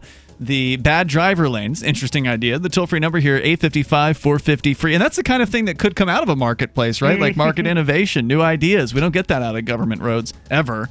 855-450-3733. You can join us on Free Talk Live. Hunters, anglers, campers, and survivalists. Get back to nature. Expand your horizons with the highest quality, most versatile, unique slingshots and sling bows on the market at slingbow.com. Slingbow products are compact and models start from just $17.98. They're perfect for your bug-out bag or storing in your vehicle. Give yourself and your loved ones the excitement and tradition of Slingbow, a new frontier in archery and truly modern twist on this primitive survival tool. Feel the thrill only at slingbow.com. Jake was in big trouble with the IRS. He owed how much? $92,000. Ouch. The IRS left no room for Jake to breathe. They put a lien on my house, took all the money out of my bank account, took money out of my paychecks. So it was a nightmare. He needed help fast. I figured that all these companies were the same until I called Federal Tax Management. You could just tell they knew what they were talking about. Right then and there, I felt like I had some hope. Stop the liens, levies, and garnishments fast and qualify for one of several special IRS programs that could reduce or even eliminate your tax debt. So, how'd it go for Jake? They did what they said they would do. They came through for me. I ended up saving an unbelievable amount. I was so jazzed. I was extremely happy. If you owe more than $10,000 in back taxes, take Jake's advice. Give Federal Tax Management a phone call. If they help me, they can help anybody. Call the Federal Tax Management Hotline now. 800-503-8625. 800-503-8625. 800-503-8625. Do you feel like many of us? All the distractions in the world taking our minds and focus off what really needs to get done day to day? Well, Janess has a dietary supplement called Mind to help with mental distraction, and it supports memory function. Go to GCNlife.com now to check it out. You're only at your best when your mind is at its best. Go to GCNlife.com or call toll-free 844-443-6637. That's GCNlife.com or 844-443-6637. On Free Talk Live, we're bringing people to the ideas of liberty every day. From wrestling superstars like Glenn Jacobs. You guys really are having an impact, I believe. Like I said, a lot of where I am now is due to listening to Free Talk Live. You changed my mind on some very important issues years ago. To random people tuning in on the radio. I was kind of stuck in the left-right paradigm. I heard your show by chance on a Saturday night. From there, I went on, joined the Free State Project, and become an amplifier. So, I mean, that's really the reason why I amp is because I know that if it wasn't for you guys being on as many stations as you are, I never would have found the ideas of liberty. Your amp will directly change more lives by getting Free Talk Live in front of people looking for talk radio online and on the air. When you amp Free Talk Live, you get perks like access to the AMP-only Facebook group and AMP podcast. Visit amp.freetalklive.com. So you've heard all 3 hours of the latest episode of Free Talk Live, and you're still hungry for liberty-oriented audio content? Did you know that we have another 24/7 audio stream at LRN.FM? The Liberty Radio Network airs the latest episodes of some of the best liberty-oriented podcasts on the internet around the clock. In addition to recorded content, you'll also hear live shows like Free Talk Live, originating from our Keene, New Hampshire studio. So listen anytime at LRN.FM. That's LRN.FM. Looking for a great real estate investment? Consider New Hampshire, which is ground zero for the Liberty Movement. Your first call should be to Mark Worden from Porcupine Real Estate. He's more than just a real estate agent. He's your New Hampshire concierge. Where are the best places to live? Do you want farm, city, the burbs, or forest? Do you want a duplex or multifamily building so that renters pay your mortgage? There are homes in all price ranges in New Hampshire, and Mark can help with financing too. Invest in liberty and property. Mark Worden can help. PorcupineRealEstate.com. You can sign up to receive the latest about the Liberty Radio Network via our email updates at updates.lrn.fm. That's updates.lrn.fm.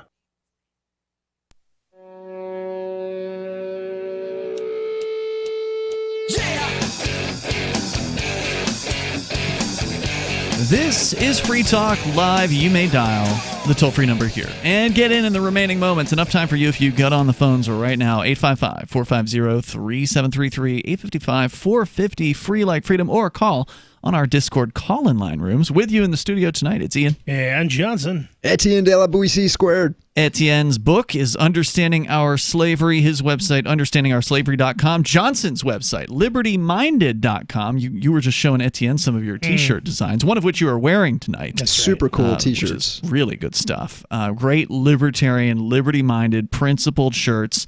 You can get some, really offensive. Definitely gonna get somebody talking. Get you, beaten by somebody who loves cops. Others are more subtle and intellectual, so you get the whole range. Yeah. There's some crypto shirts, and the official Free Talk Live gear is available through libertyminded.com. So get on over there, and 'tis the season for Free Talk Live hoodies. That's right. And I may be dropping the price again here really in the near future. So don't tease. Come up. So don't tease. You will drop. Let's just go ahead and say you're going to do a holiday sale or something, right? Coming that's up. True. Yes. Okay. All right. Cool. Well, let us know when you're ready to announce that. We'll get the word out. The only problem with teasing about things like that, Johnson, is you make it so people will put off going and buy. If they're expecting a sale to come up, now they're like, well, I won't go today and buy. I mean, there's a sale going on right now. So okay. So get on over. At the very least, get over and check out the cool products at libertyminded.com. And yes, you can pay with crypto. That's a bunch right. of them. That's right. Right. Whatever your favorite crypto is. And if there's any better incentive to go and spend now, right? It's that the crypto could change in value, right? It's true. So it's true. Hey, let's go back to Olivia. She is on the line with us here. You're back on Free Talk Live, calling from Arizona. Go ahead, Olivia. Hey, actually, Johnson, could I suggest a product?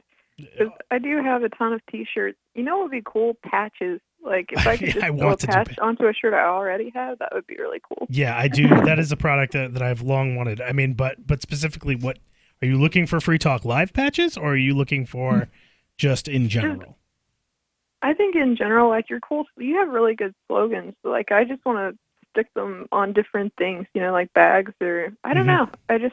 Can you do one-off patches? Because I know a lot of the products... I would be going nuts with it. But I don't think you can. It's much harder to do. Yeah, right. I have to make the investment in patches. But patches are one of those things where you can get, some made, and they're not going to take up a bunch of space. And you don't have different sizes. My existing problem is that, and this is why I'm willing to unload them for very little money at this point, is I have hoodies coming out of my ears. That sounds uncomfortable. It's just hurting my business because I went and I ordered all these hoodies and over a decade ago. Yeah, and I just had these hoodies and I ordered a bunch because I'm like, I just need 2 of every size. Well, it turns out that having like 2 to 5 of every size of a hoodie, you have, I don't have a lot of room. Yeah, I don't have a storefront, so or a warehouse. Yeah, or it's a your warehouse apartment or anything. Or your condo. It's my condo. I've got a large, admittedly, I've got a large closet and I've put shelves in there and I'm packing these things down as much as I can, but it's like there's still hoodies. The inventory must go. Yeah, it must go so that I can make room to actually build a variety business here. So yeah, I'd like to build my business and I'd like to get rid of these dang hoodies. Olivia, thank you for the suggestion. Anything else you want to share? Yeah, I was going to say you need some of those vacuum bags, stick them in those vacuum bags, suck out the air. But, I was going to ask real quick. I support libertarianism and voluntarism to the hilt, but I did kind of wonder, how you said arbitration would replace the courts? I think that is a brilliant idea, but how would you make sure that people showed up to arbitration without using force? Let me throw that in. So I found the biggest flaw in my book is I do a great job of exposing, how organized crime runs the government and the media. But I found that the people are like, oh yeah, but we just have to have government. So I'm in the process of writing a new book called Voluntarism, and I've just been taking a look at the problems of the courts. And with arbitration, really the question is, how do you get people to enforce contracts? And so there's a variety of different ways that you can get people to enforce contracts, from escrow to insurance to reputation. But at the end of the day, people are either going to keep their commitments or they're not going to keep their commitments. And so if they don't keep their commitments, it's any of those solutions that I just provided. But eventually, because people have to do business in the marketplace, people want to, their livelihood depends in many cases on their reputation. And so if it really, they're really making a big gamble on future income by not. If they don't show up to the hearing or the arbitration hearing, then their reputation gets damaged, and that could harm their ability to get work in the future or start their own business or interact with anybody who doesn't want to do business with the disreputable, right? Right, and that doesn't. By the way, that doesn't mean that you're going to have utopia and people are always going to do it. But at the same extent, in the existing system, just because you have a mandated government court, they still is no,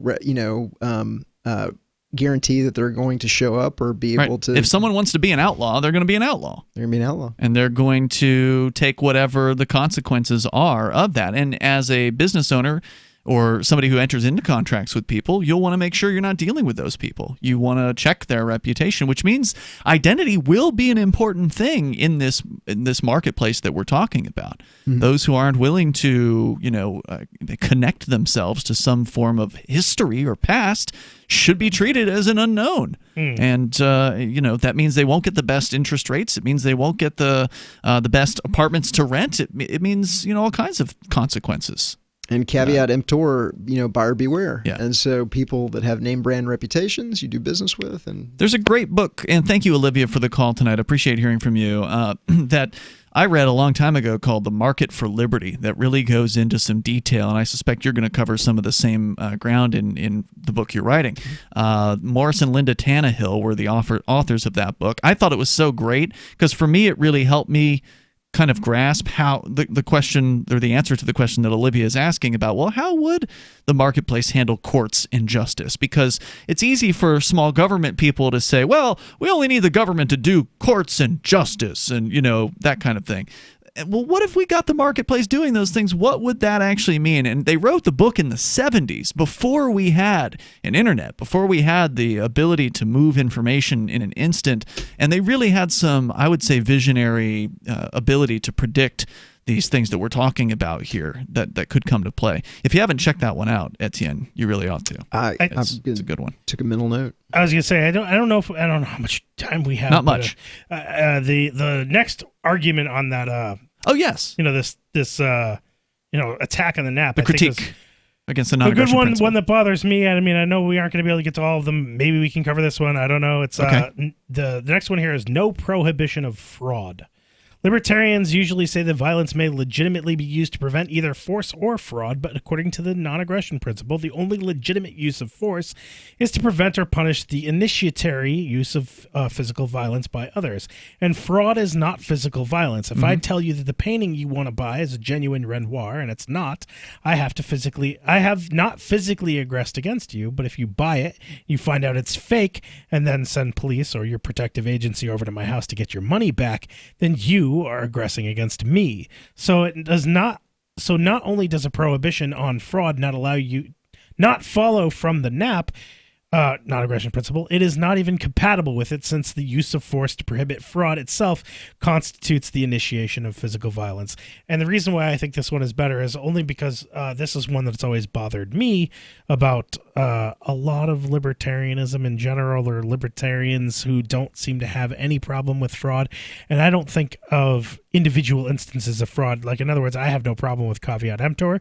What I have problem with is indoctrination. Meaning what? From childhood. And I think that as though that's fraud, you mean? Like lying to a child? Yeah, I think lying to a child and indoctrinating a child is fraud, and that's how we have the statist society that we have now. Sure. Yeah, we right? talked a lot about that. It's systematic fraud, and I think that it's true of statism, and I think it's true of religion, and I think that they are one But and the is same, it right? fraud if the person believes the thing? If you have somebody who believes in witchcraft or believes Well, that's like in... just saying, well, then indoctrination is all well and good. Well, from their perspective, it is. I mean, from our perspective, it's not. From their perspective, they're talking about, in a lot of cases, what they truly believe in.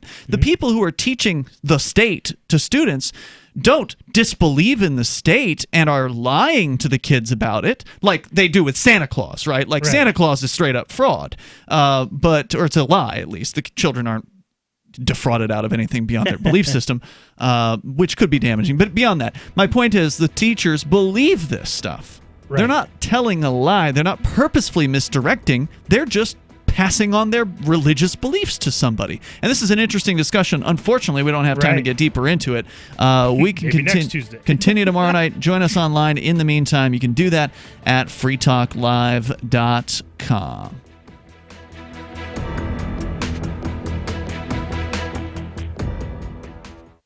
Do you have a crypto wealth advisor or coach? If so, has your cryptocurrency advisor been investing in technology stocks for over 20 years? Have they left the corporate world and retired? Or are they still trying to make a weekly paycheck? Have they produced six-figure results for their customers in the past 30 days? And very importantly, are they a member of the Digital Currency Council? Seth Maniscalco is the founder of Crypto Wealth Coach and CryptoWealthCoach.com. Seth invested in his first Roth IRA at 19 years old while living abroad and has been investing in Wall Street and technology for over 20 years with experience in all the money markets. By comparison, so many of these so-called crypto gurus have barely been alive for 20 years. Seth has not only experienced personal success from his own investments in crypto, he has also helped his clients earn 6- and 7-figure incomes, including helping investors make over $750,000 in EOS in 90 days and 1,225% in only 5.5 months with Chainlink. Seth has help for the small do-it-yourself guy on up to crypto whales. Increase your wealth. Visit CryptoWealthCoach.com.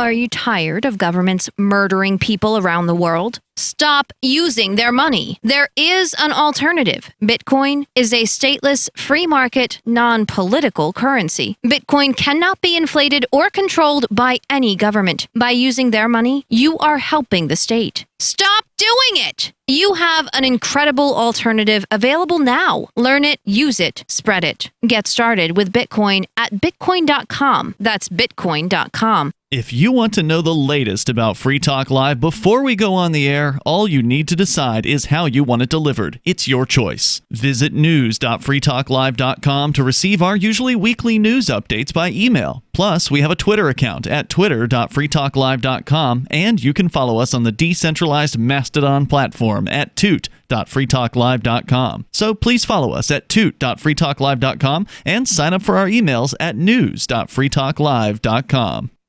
The latest episode of Declare Your Independence with Ernest Hancock is next after the news on the Liberty Radio Network at LRN.FM. This is the Liberty Beat, your daily source for liberty news and activist updates. Produced in partnership with SNLS News and listeners like you.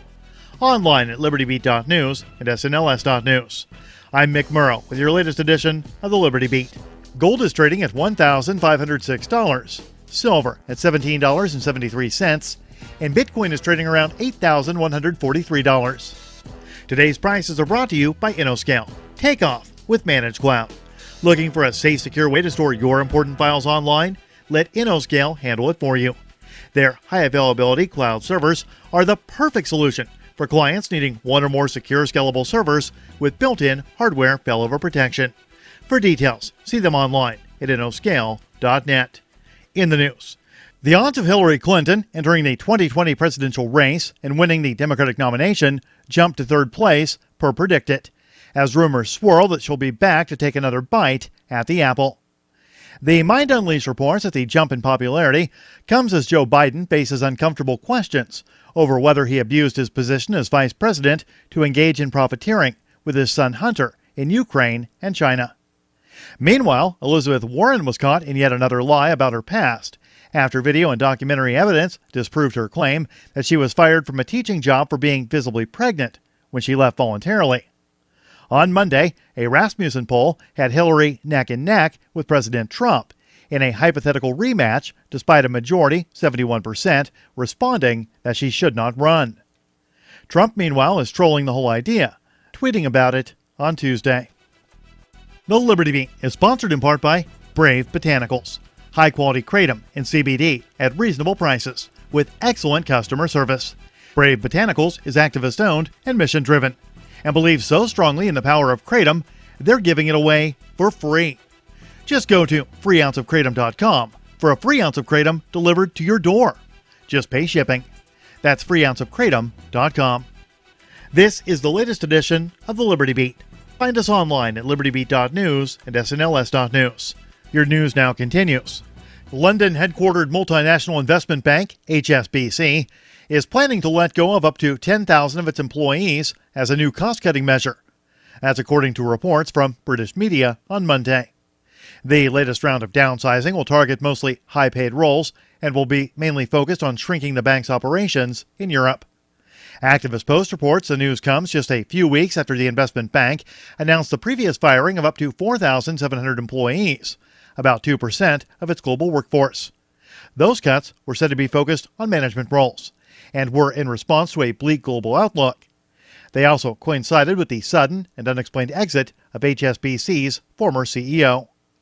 The new restructuring plan is being attributed to economic uncertainty due to Brexit, as well as the trade war between the U.S. and China hurting global growth. However, it can't be delinked from the historically low interest rates around the world that make it difficult for banks to profit from their traditional loans business. More architects and builders are turning to hemp as a sustainable material to use when building homes. And with 3D printing technology, hemp is going to become even more of a realistic alternative to traditional materials, which are not environmentally friendly and in short supply. The Mind Unleashed reports that an Australian-based biotechnology company known as Moreco has recently unveiled plans for 3D printed hemp homes. The company cites environmental concerns as some of their primary motivations. The company has developed hemp panels that can be used in both residential and commercial building projects. The panels can also be manufactured directly through a 3D printer and then used to build the structure of the home. Moreco says the panels are structurally sound, easy to produce, and provide superior thermal performance. Moreco touts the carbon-neutral status of their building process and materials. Support for the Liberty Beat comes from the Conscious Resistance Network, featuring videos, news reports, and articles from a spiritual anarchist perspective. Experience the Conscious Resistance at theconsciousresistance.com. How would you like to have your business featured on the Liberty Beat? You can. Just send an email to libertybeat@snls.news for details.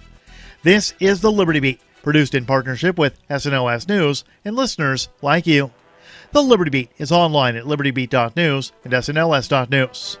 I'm Mick Murrow, reporting for the Liberty Beat, reminding you, spread liberty with a smile.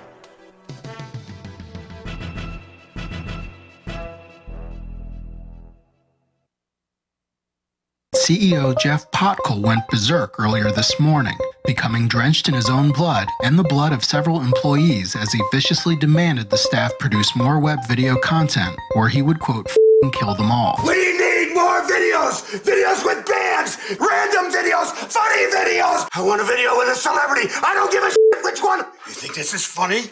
I'll show you funny!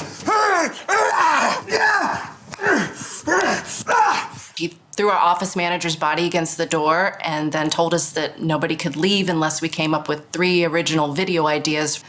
Then he made us watch as he bit his own tongue in half. People don't want to read! They want videos! They want to sit at work and watch videos! Videos need to go viral. Viral! Viral! Viral!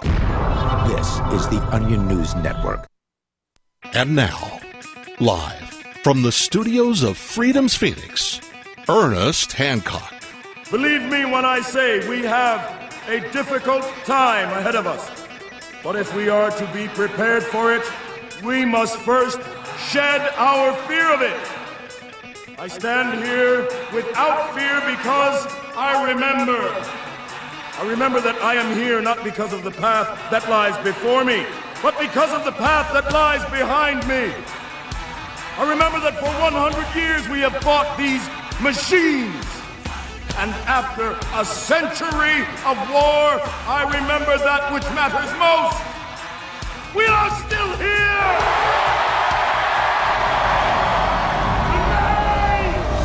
Let us make them remember.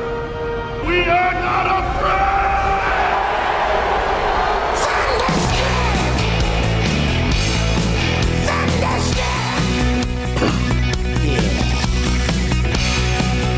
Yeah, interfered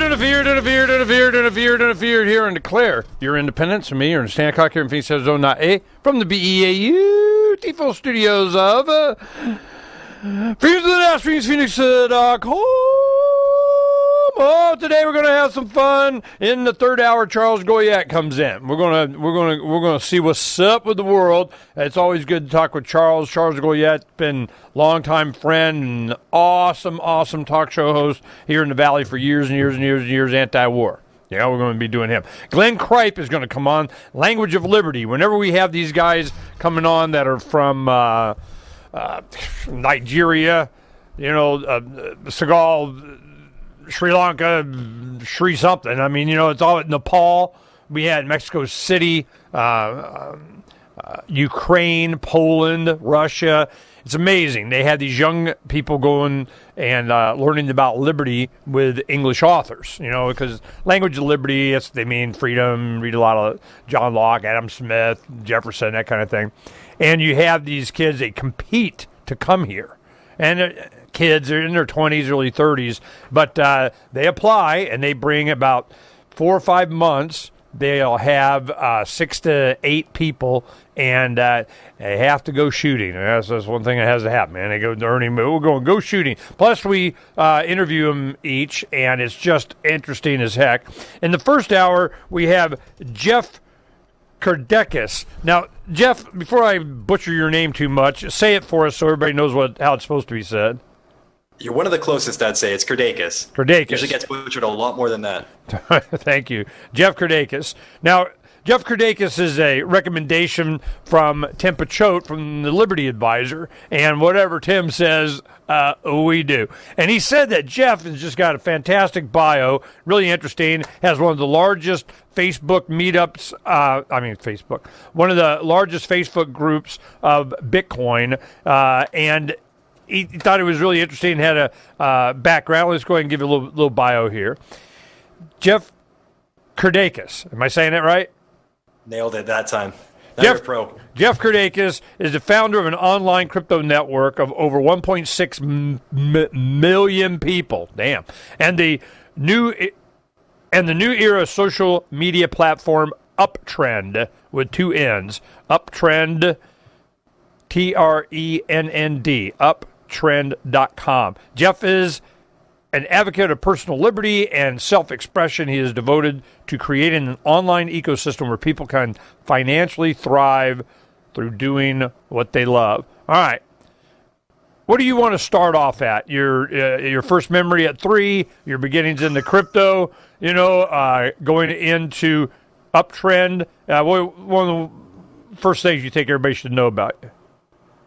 I think, maybe I'll start from somewhere that's relevant to the audience, which is, my introduction into more of a liberty-based mindset and realizing things are not necessarily the way that they ought to be. And so, it all started with Bitcoin and essentially the undermining, or not the undermining, but a new creation of an other financial system. I feel the financial system is what is the underpinning socioeconomic thing that's ruling our world. And so Bitcoin was a phenomenal first mover to be able to kind of shift this movement in the right direction. But I never even got into Bitcoin really for quite some time. Up in 2016 was when I kind of stumbled upon Ethereum by chance. And when I saw Ethereum, then it all started to click. Whoa! Then I realized Ethereum made it click? Crap. Ethereum made it click. I mean, all right. I couldn't get... We've interviewed Vitalik. So I've met Vitalik quite a bit, and we've known each other for a long time. I remember he's one of the original crowd around a picnic table at Pork Fest in New Hampshire, and Roger Ver and him and Eric Voorhees and all these guys. They're like, "Ooh, Ernie, we're going to change the world, man. It's going to be big. Wrote a song about it, like, here you go." And they sit there and explained it to me and what's going. All right, I see. So we've been following this since. God, beginning 9, 10, no later than 11. But let's put it this way: I got my first Bitcoin, a Casasius coin, for $3.85. Let's put it that way. Okay. Right. So back in the day. But the thing is that Vitalik, I had him come. Maybe you can answer this one question. How am I going? Okay, what is Ethereum? Is it a crypto? Is it an operating system? What are you trying to make it? And what you witnessed and you came across it. Bitcoin is complicated enough, but Ethereum, why that? Why that as opposed to other crypto? What was your attention? What did you think it to be? Yeah, I'd say the easiest metaphor to simplify what Ethereum is that, you mentioned it, Ethereum's an operating software. And so on an operating software, you could say like an iPhone's iOS, you have lots of different apps. And it's what those apps built on Ethereum can do compared to traditional apps that really set it off for me. And you used it, and you saw the application, you wanted to use it for what? Well, so for example, on Ethereum, the big thing on any kind of decentralized app is that it's taking power away from a central authority. So you could look at a platform like YouTube or Spotify. Those are two really good examples to start with. What happens is the user pays these platforms, and then the platforms decide how much money they're going to pay out to the artists, the people who contribute and actually add value to the platform. So what Ethereum was doing was essentially removing that kind of power-hungry middleman that's just there for the profit, and creates a decentralized web where instead of doing $10 a month, you're just making micro payments to watch a video or listen to a song. I know YouTube is free, so that's maybe not the best example. Spotify is more relevant. And so the user who's listening pays less and the artist earns more. Everybody's happy. There's no advertisements, and you just rock on forward. And so I saw this being applied to essentially every industry in our world that has middlemen. And then, so this is how you're funding or the infrastructure for payments and so on for Uptrend? Is it an Ethereum platform? So the platform itself is actually just a Web 2.0 platform, and I've self-funded the entire thing, so I haven't done any fundraising, no outside funding. And then when you earn tokens on Uptrend, you can then convert that into an ERC20 token, which is essentially a cryptocurrency, an application that lives on Ethereum. Okay. ERC20, I hear this all the time. Right. Oh, I got me a token. It's a Ethereum token number 547 or something. Okay, right? Yeah. I mean, so you take the same thing, you got whatever, and it's its own chain, its own token, its own. But mainly, what Vitalik, I guess, was trying to do is to make sure that anyone could have the features of crypto, customize it to their application, and it be interchangeable on all Ethereum network exchange. Are some ERC tokens not exchangeable on the exchange or through Ethereum? Is it that far removed, or are they all tied? Yeah, so they're all applications that live on Ethereum, just like mobile apps. Live on Ethereum. What's Ethereum? It lives on Ethereum. Are you saying it's like iOS? I mean, exactly. What? Yeah, Ethereum's like iOS. You got it. So it's an operating system. Yeah, you got it. Kind of. Exactly. It's like it's pseudo. It's the best or closest metaphor that I've come across. Well, see, I'm telling you, how often do you get Vitalik talk to anybody? But Vitalik, I'm going, okay, man. I mean, you're nice to me and you're being a good friend and everything. Kind of, explain it. What it? Blah blah blah blah. I mean, if Vitalik can't explain it to me, you see my point? You know, I've learned more about Ethereum in the past couple minutes, than I ever had. So this is.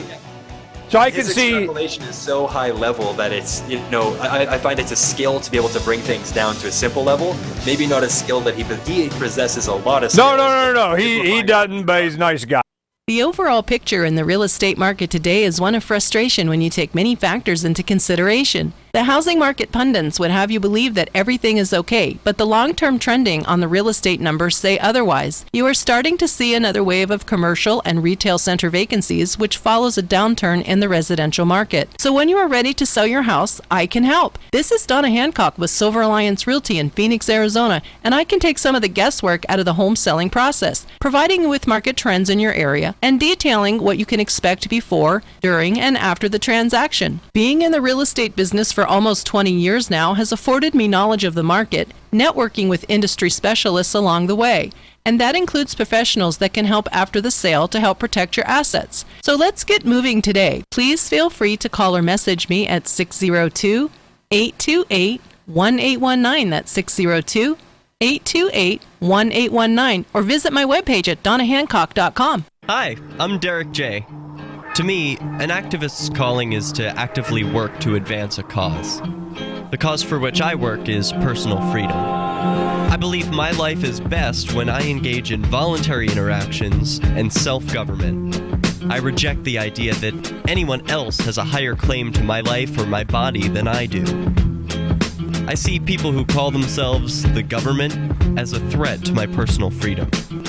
I realize you may feel differently, but my relationship with the people who call themselves the government is completely involuntary. If Starbucks used some of its money to drop bombs, I wouldn't shop there. So why would I support the American empire? The empire does not require my consent. Derek J's Victimless Crime Spree. Watch it for free and order the Director's Cut DVD at victimlesscrimespree.com. That's victimlesscrimespree.com.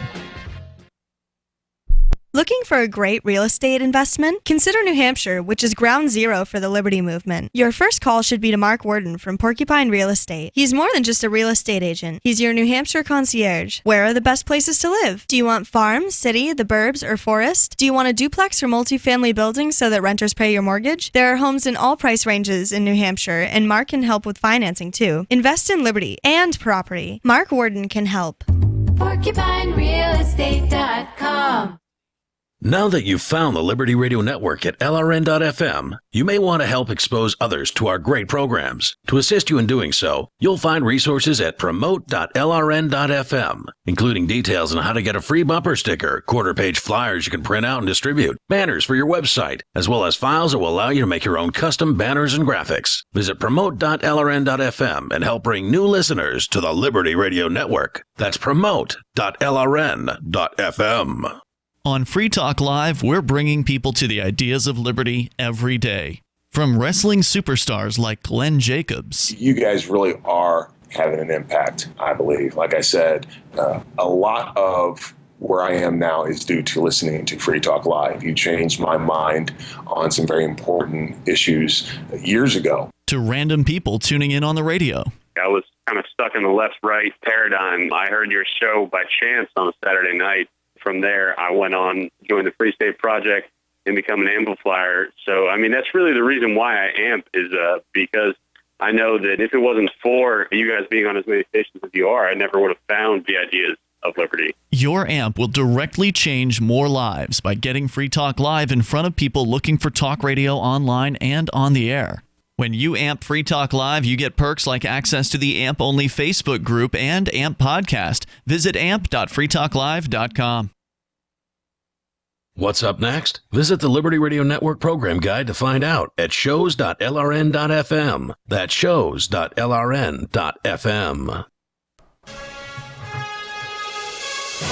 Roads?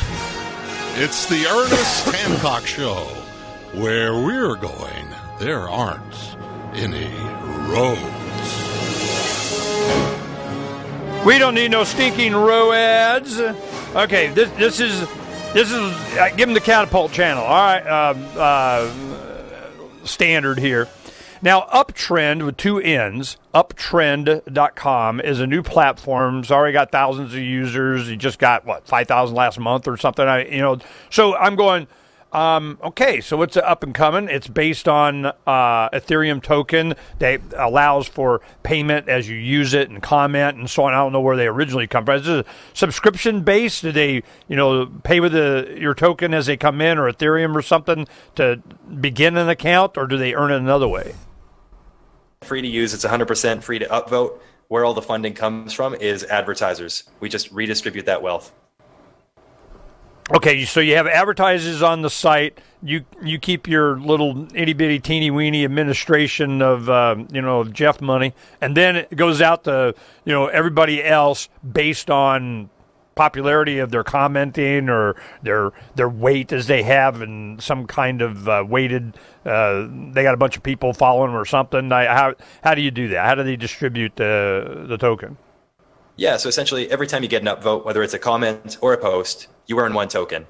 And the higher your level, so you can earn more points, lock them into your account, like you're investing in yourself, you can earn multipliers on that. So 1 upvote could equal 3 tokens, 1 upvote could equal 4 tokens. So really it's like as soon as you get an upvote, you know exactly what you're making based on your level multiplier. Okay. I need to know the privacy aspect of it. Now in here you go, freedom of speech. So anybody gets to say anything? I mean, how is that monitored, if at all? Yeah, so all of these 4 pillars there's nuances to all of them, because you can't go full board on anything. Because you have full freedom of speech, you are going to have Silk Road, and we can't have Silk Road. So there's parameters in Okay, wait. We, who's we, and can't, what does can't mean, and why is it can't? Right. So we would be the people who are working at Uptrend and pretty much everyone who also uses the website. Mm-hmm. And can't means it's illegal to do it in many countries that we run the website on and where the company is incorporated in Canada. So you have servers somewhere.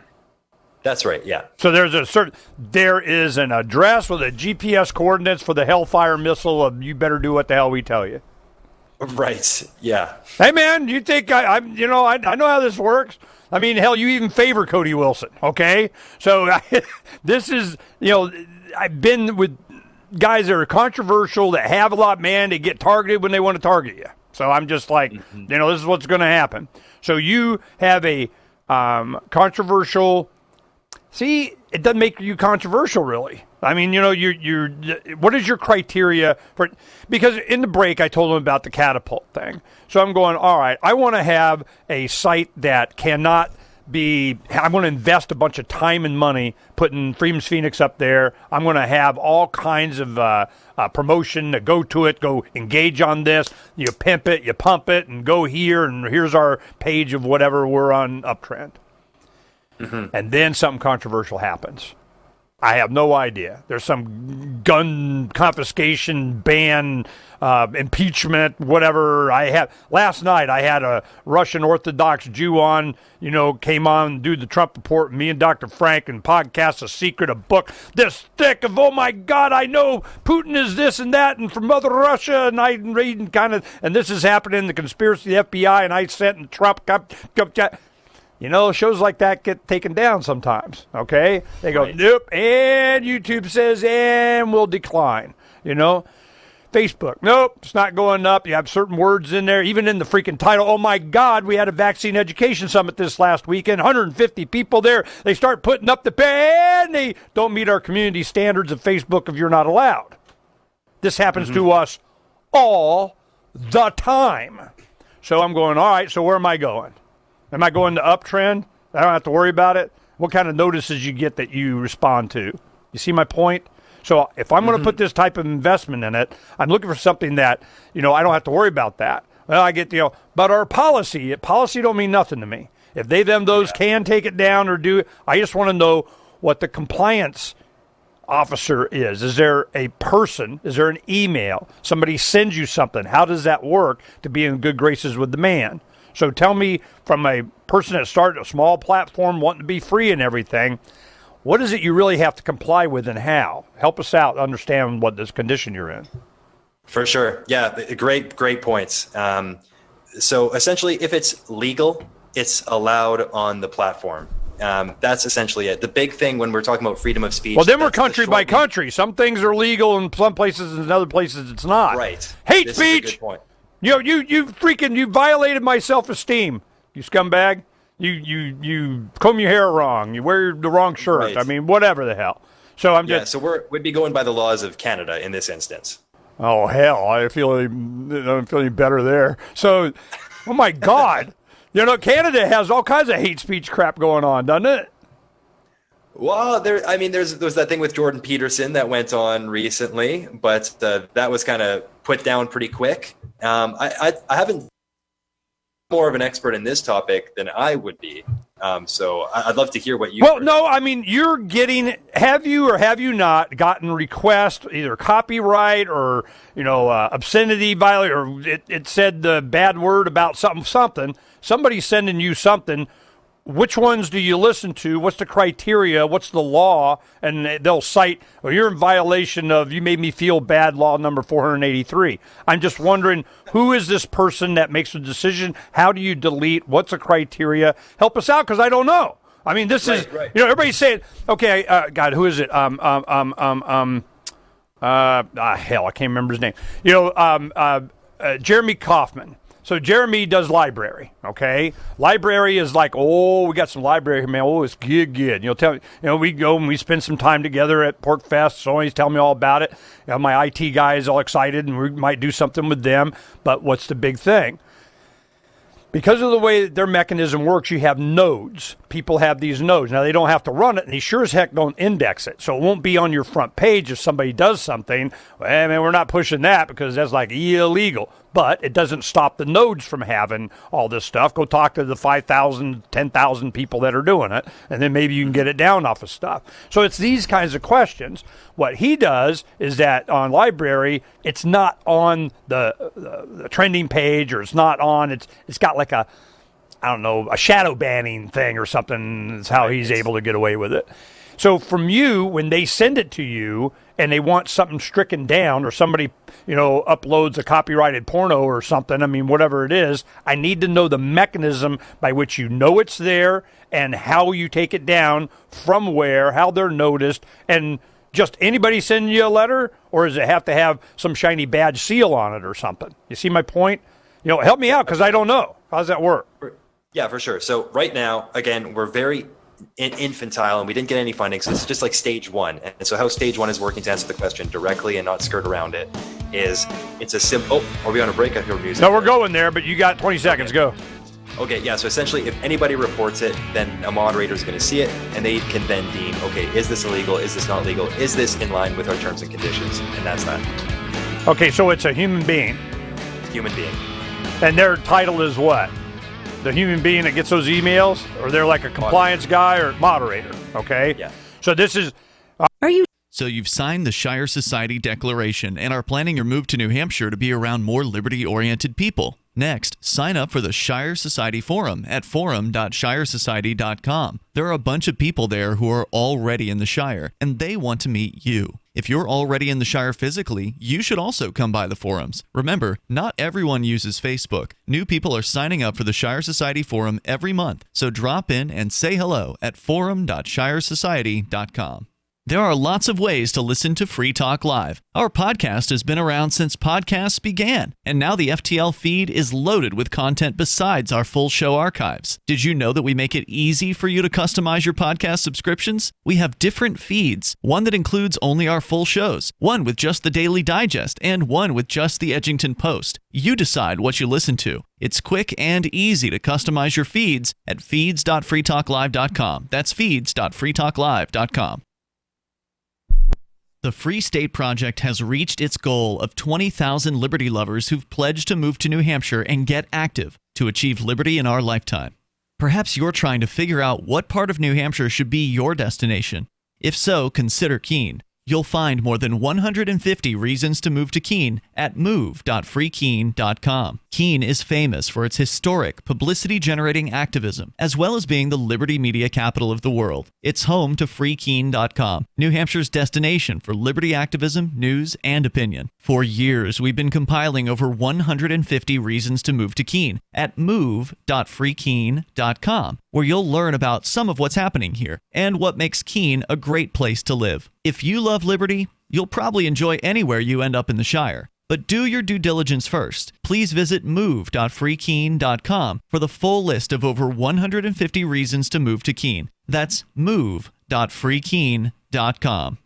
The new 4th edition of Healing Our World, The Compassion of Libertarianism will take your understanding of liberty to a deeper level and has over 1,300 updated references, new cartoons, and a foreword by Dr. Ron Paul. With discounts for multiple book purchases, the 4th edition of Healing Our World is a great gift for the liberals, pragmatists, environmentalists, and Christians in your life who think libertarianism is cold-hearted. Get yours today at healing.freetalklive.com and use promo code FTL for a $5 discount. LRN.FM now has a Discord. Discord is a free text and voice chat platform, and we now have our own server with a bunch of channels at discord.lrn.fm. You can join other listeners as they chat about various things during our live shows, or anytime, day or night. Discord software is available cross-platform, so you can have it on whatever device you want and take your chats anywhere. Join our Discord at discord.lrn.fm. That's discord.lrn.fm.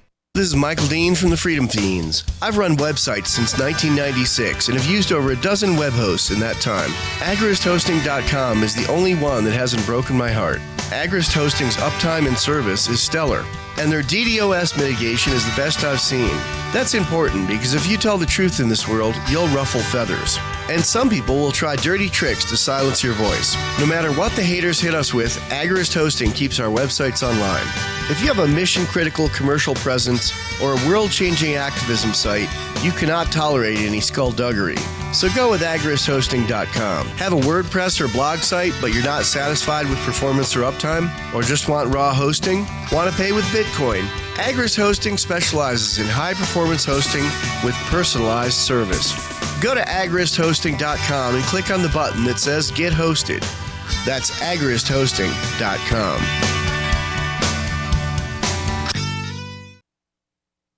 Join the LRN.FM Discord for live chat 24/7 at discord.lrn.fm. That's discord.lrn.fm. And I got it up. It's time for Declare Your Independence with Ernest Hancock. To be a part of the show, call 602-264-2800. Uptrend.com. Uptrend, this is what it looks like. Now, we're talking to Jeff Kardakis, right? Nailed it. All right, Kardakis. All right, no, let me make sure I get it right. So is his name. He knows how to say it. All right. This is what the page looks like. Now, on Uptrend, get rewarded to post, comment, and share. Every upvote earns you tokens. Now, they're the Uptrend token. It's a, what do you call them, ERC20s or something like that, right? Yeah, exactly. So an ERC20 Ethereum token. So, of course, they have, Bitcoin, Ethereum, Litecoin, and the Uptrend token on there. Now, we're looking at it. It's 7 thousandths of a cent, so it's 0.007, if I did that right. So it has value. I mean, it's better than none, and you earn these as you give content. But the thing is where it originally comes from is advertising, right? Yep. Okay. Now the advertiser said, "I want to advertise." How do they advertise on your site? Is it is it random? Is it selected by something? Is there data mining on the individuals to give them the most effective display for their advertising? How does that work? Right. So our second pillar is data security. So we don't sell users' data or use it in leverage for advertisers. So when you want to advertise on the website, all you have to do is you can either create a banner ad or you can just boost a post, and you can do that with the points that you have on the platform. 2 ways to get points. First way is to earn it through making good content. And second way is to buy it through the exchange and then to put it onto Uptrend. Okay. So you are on the exchange, or they can just directly put in money or Ethereum, would you say? Yes, so 2 ways to do it right now. First way is to create content, and then you earn Yeah, you points earn it, for and then making content. Then you can advertise, or you can purchase the points on an exchange. and okay. then So this deposit- is exchange. For all these ERC tokens and so on. Is there one exchange that has all of them all the way down to 0.000 point whatever the heck it is, and this is their platform that provides for this kind of usage, right? There's not. So different tokens What? are different. That's the first Yeah, I thing you know. need to do right there. Boom. Well, maybe a better answer is there is, but nobody uses it. There's not enough liquidity on it, so you can't buy and sell effectively because you need Okay. liquidity to have a good ecosystem. So the exchange that is the most frequent for people to buy and sell uptrend is called IDEX, IDEX. Okay, well, if it has yours, how many tokens does it have on that exchange? Oh, good question. Maybe Gazillions. 200. Okay, so there's enough. You got a use case for it. It's up there. It's trading. They don't care. Everybody gets their cut. All right. So this is now when you first came across Ethereum and what it was able to do to create like these apps on top of this operating system to do what you're doing here. Was this your first thought of what you were going to do with it? You wanted to create a social platform, or so? How did this evolve and why? Yeah, no, when I first found out about Ethereum, I had no conceptualization of starting something on my own. I was just really into the ecosystem. And I worked alongside lots of different projects in the past and just kind of got the run on how the crypto space worked and the ins and outs. And then through that group that network you mentioned, 1.6 million people. At one time, it was a lot smaller. But in that time, I just realized, wow, the algorithm on Facebook is killing everybody. The way that the algorithm works for showing posts is terrible. People are getting shadow banned. Groups are getting deleted. Everyone's just kind of like in this state of permanent fear that the overlord Mark Zuckerberg could shut us down or shut anyone down at any time. And so I thought something has to change. Someone's got to make a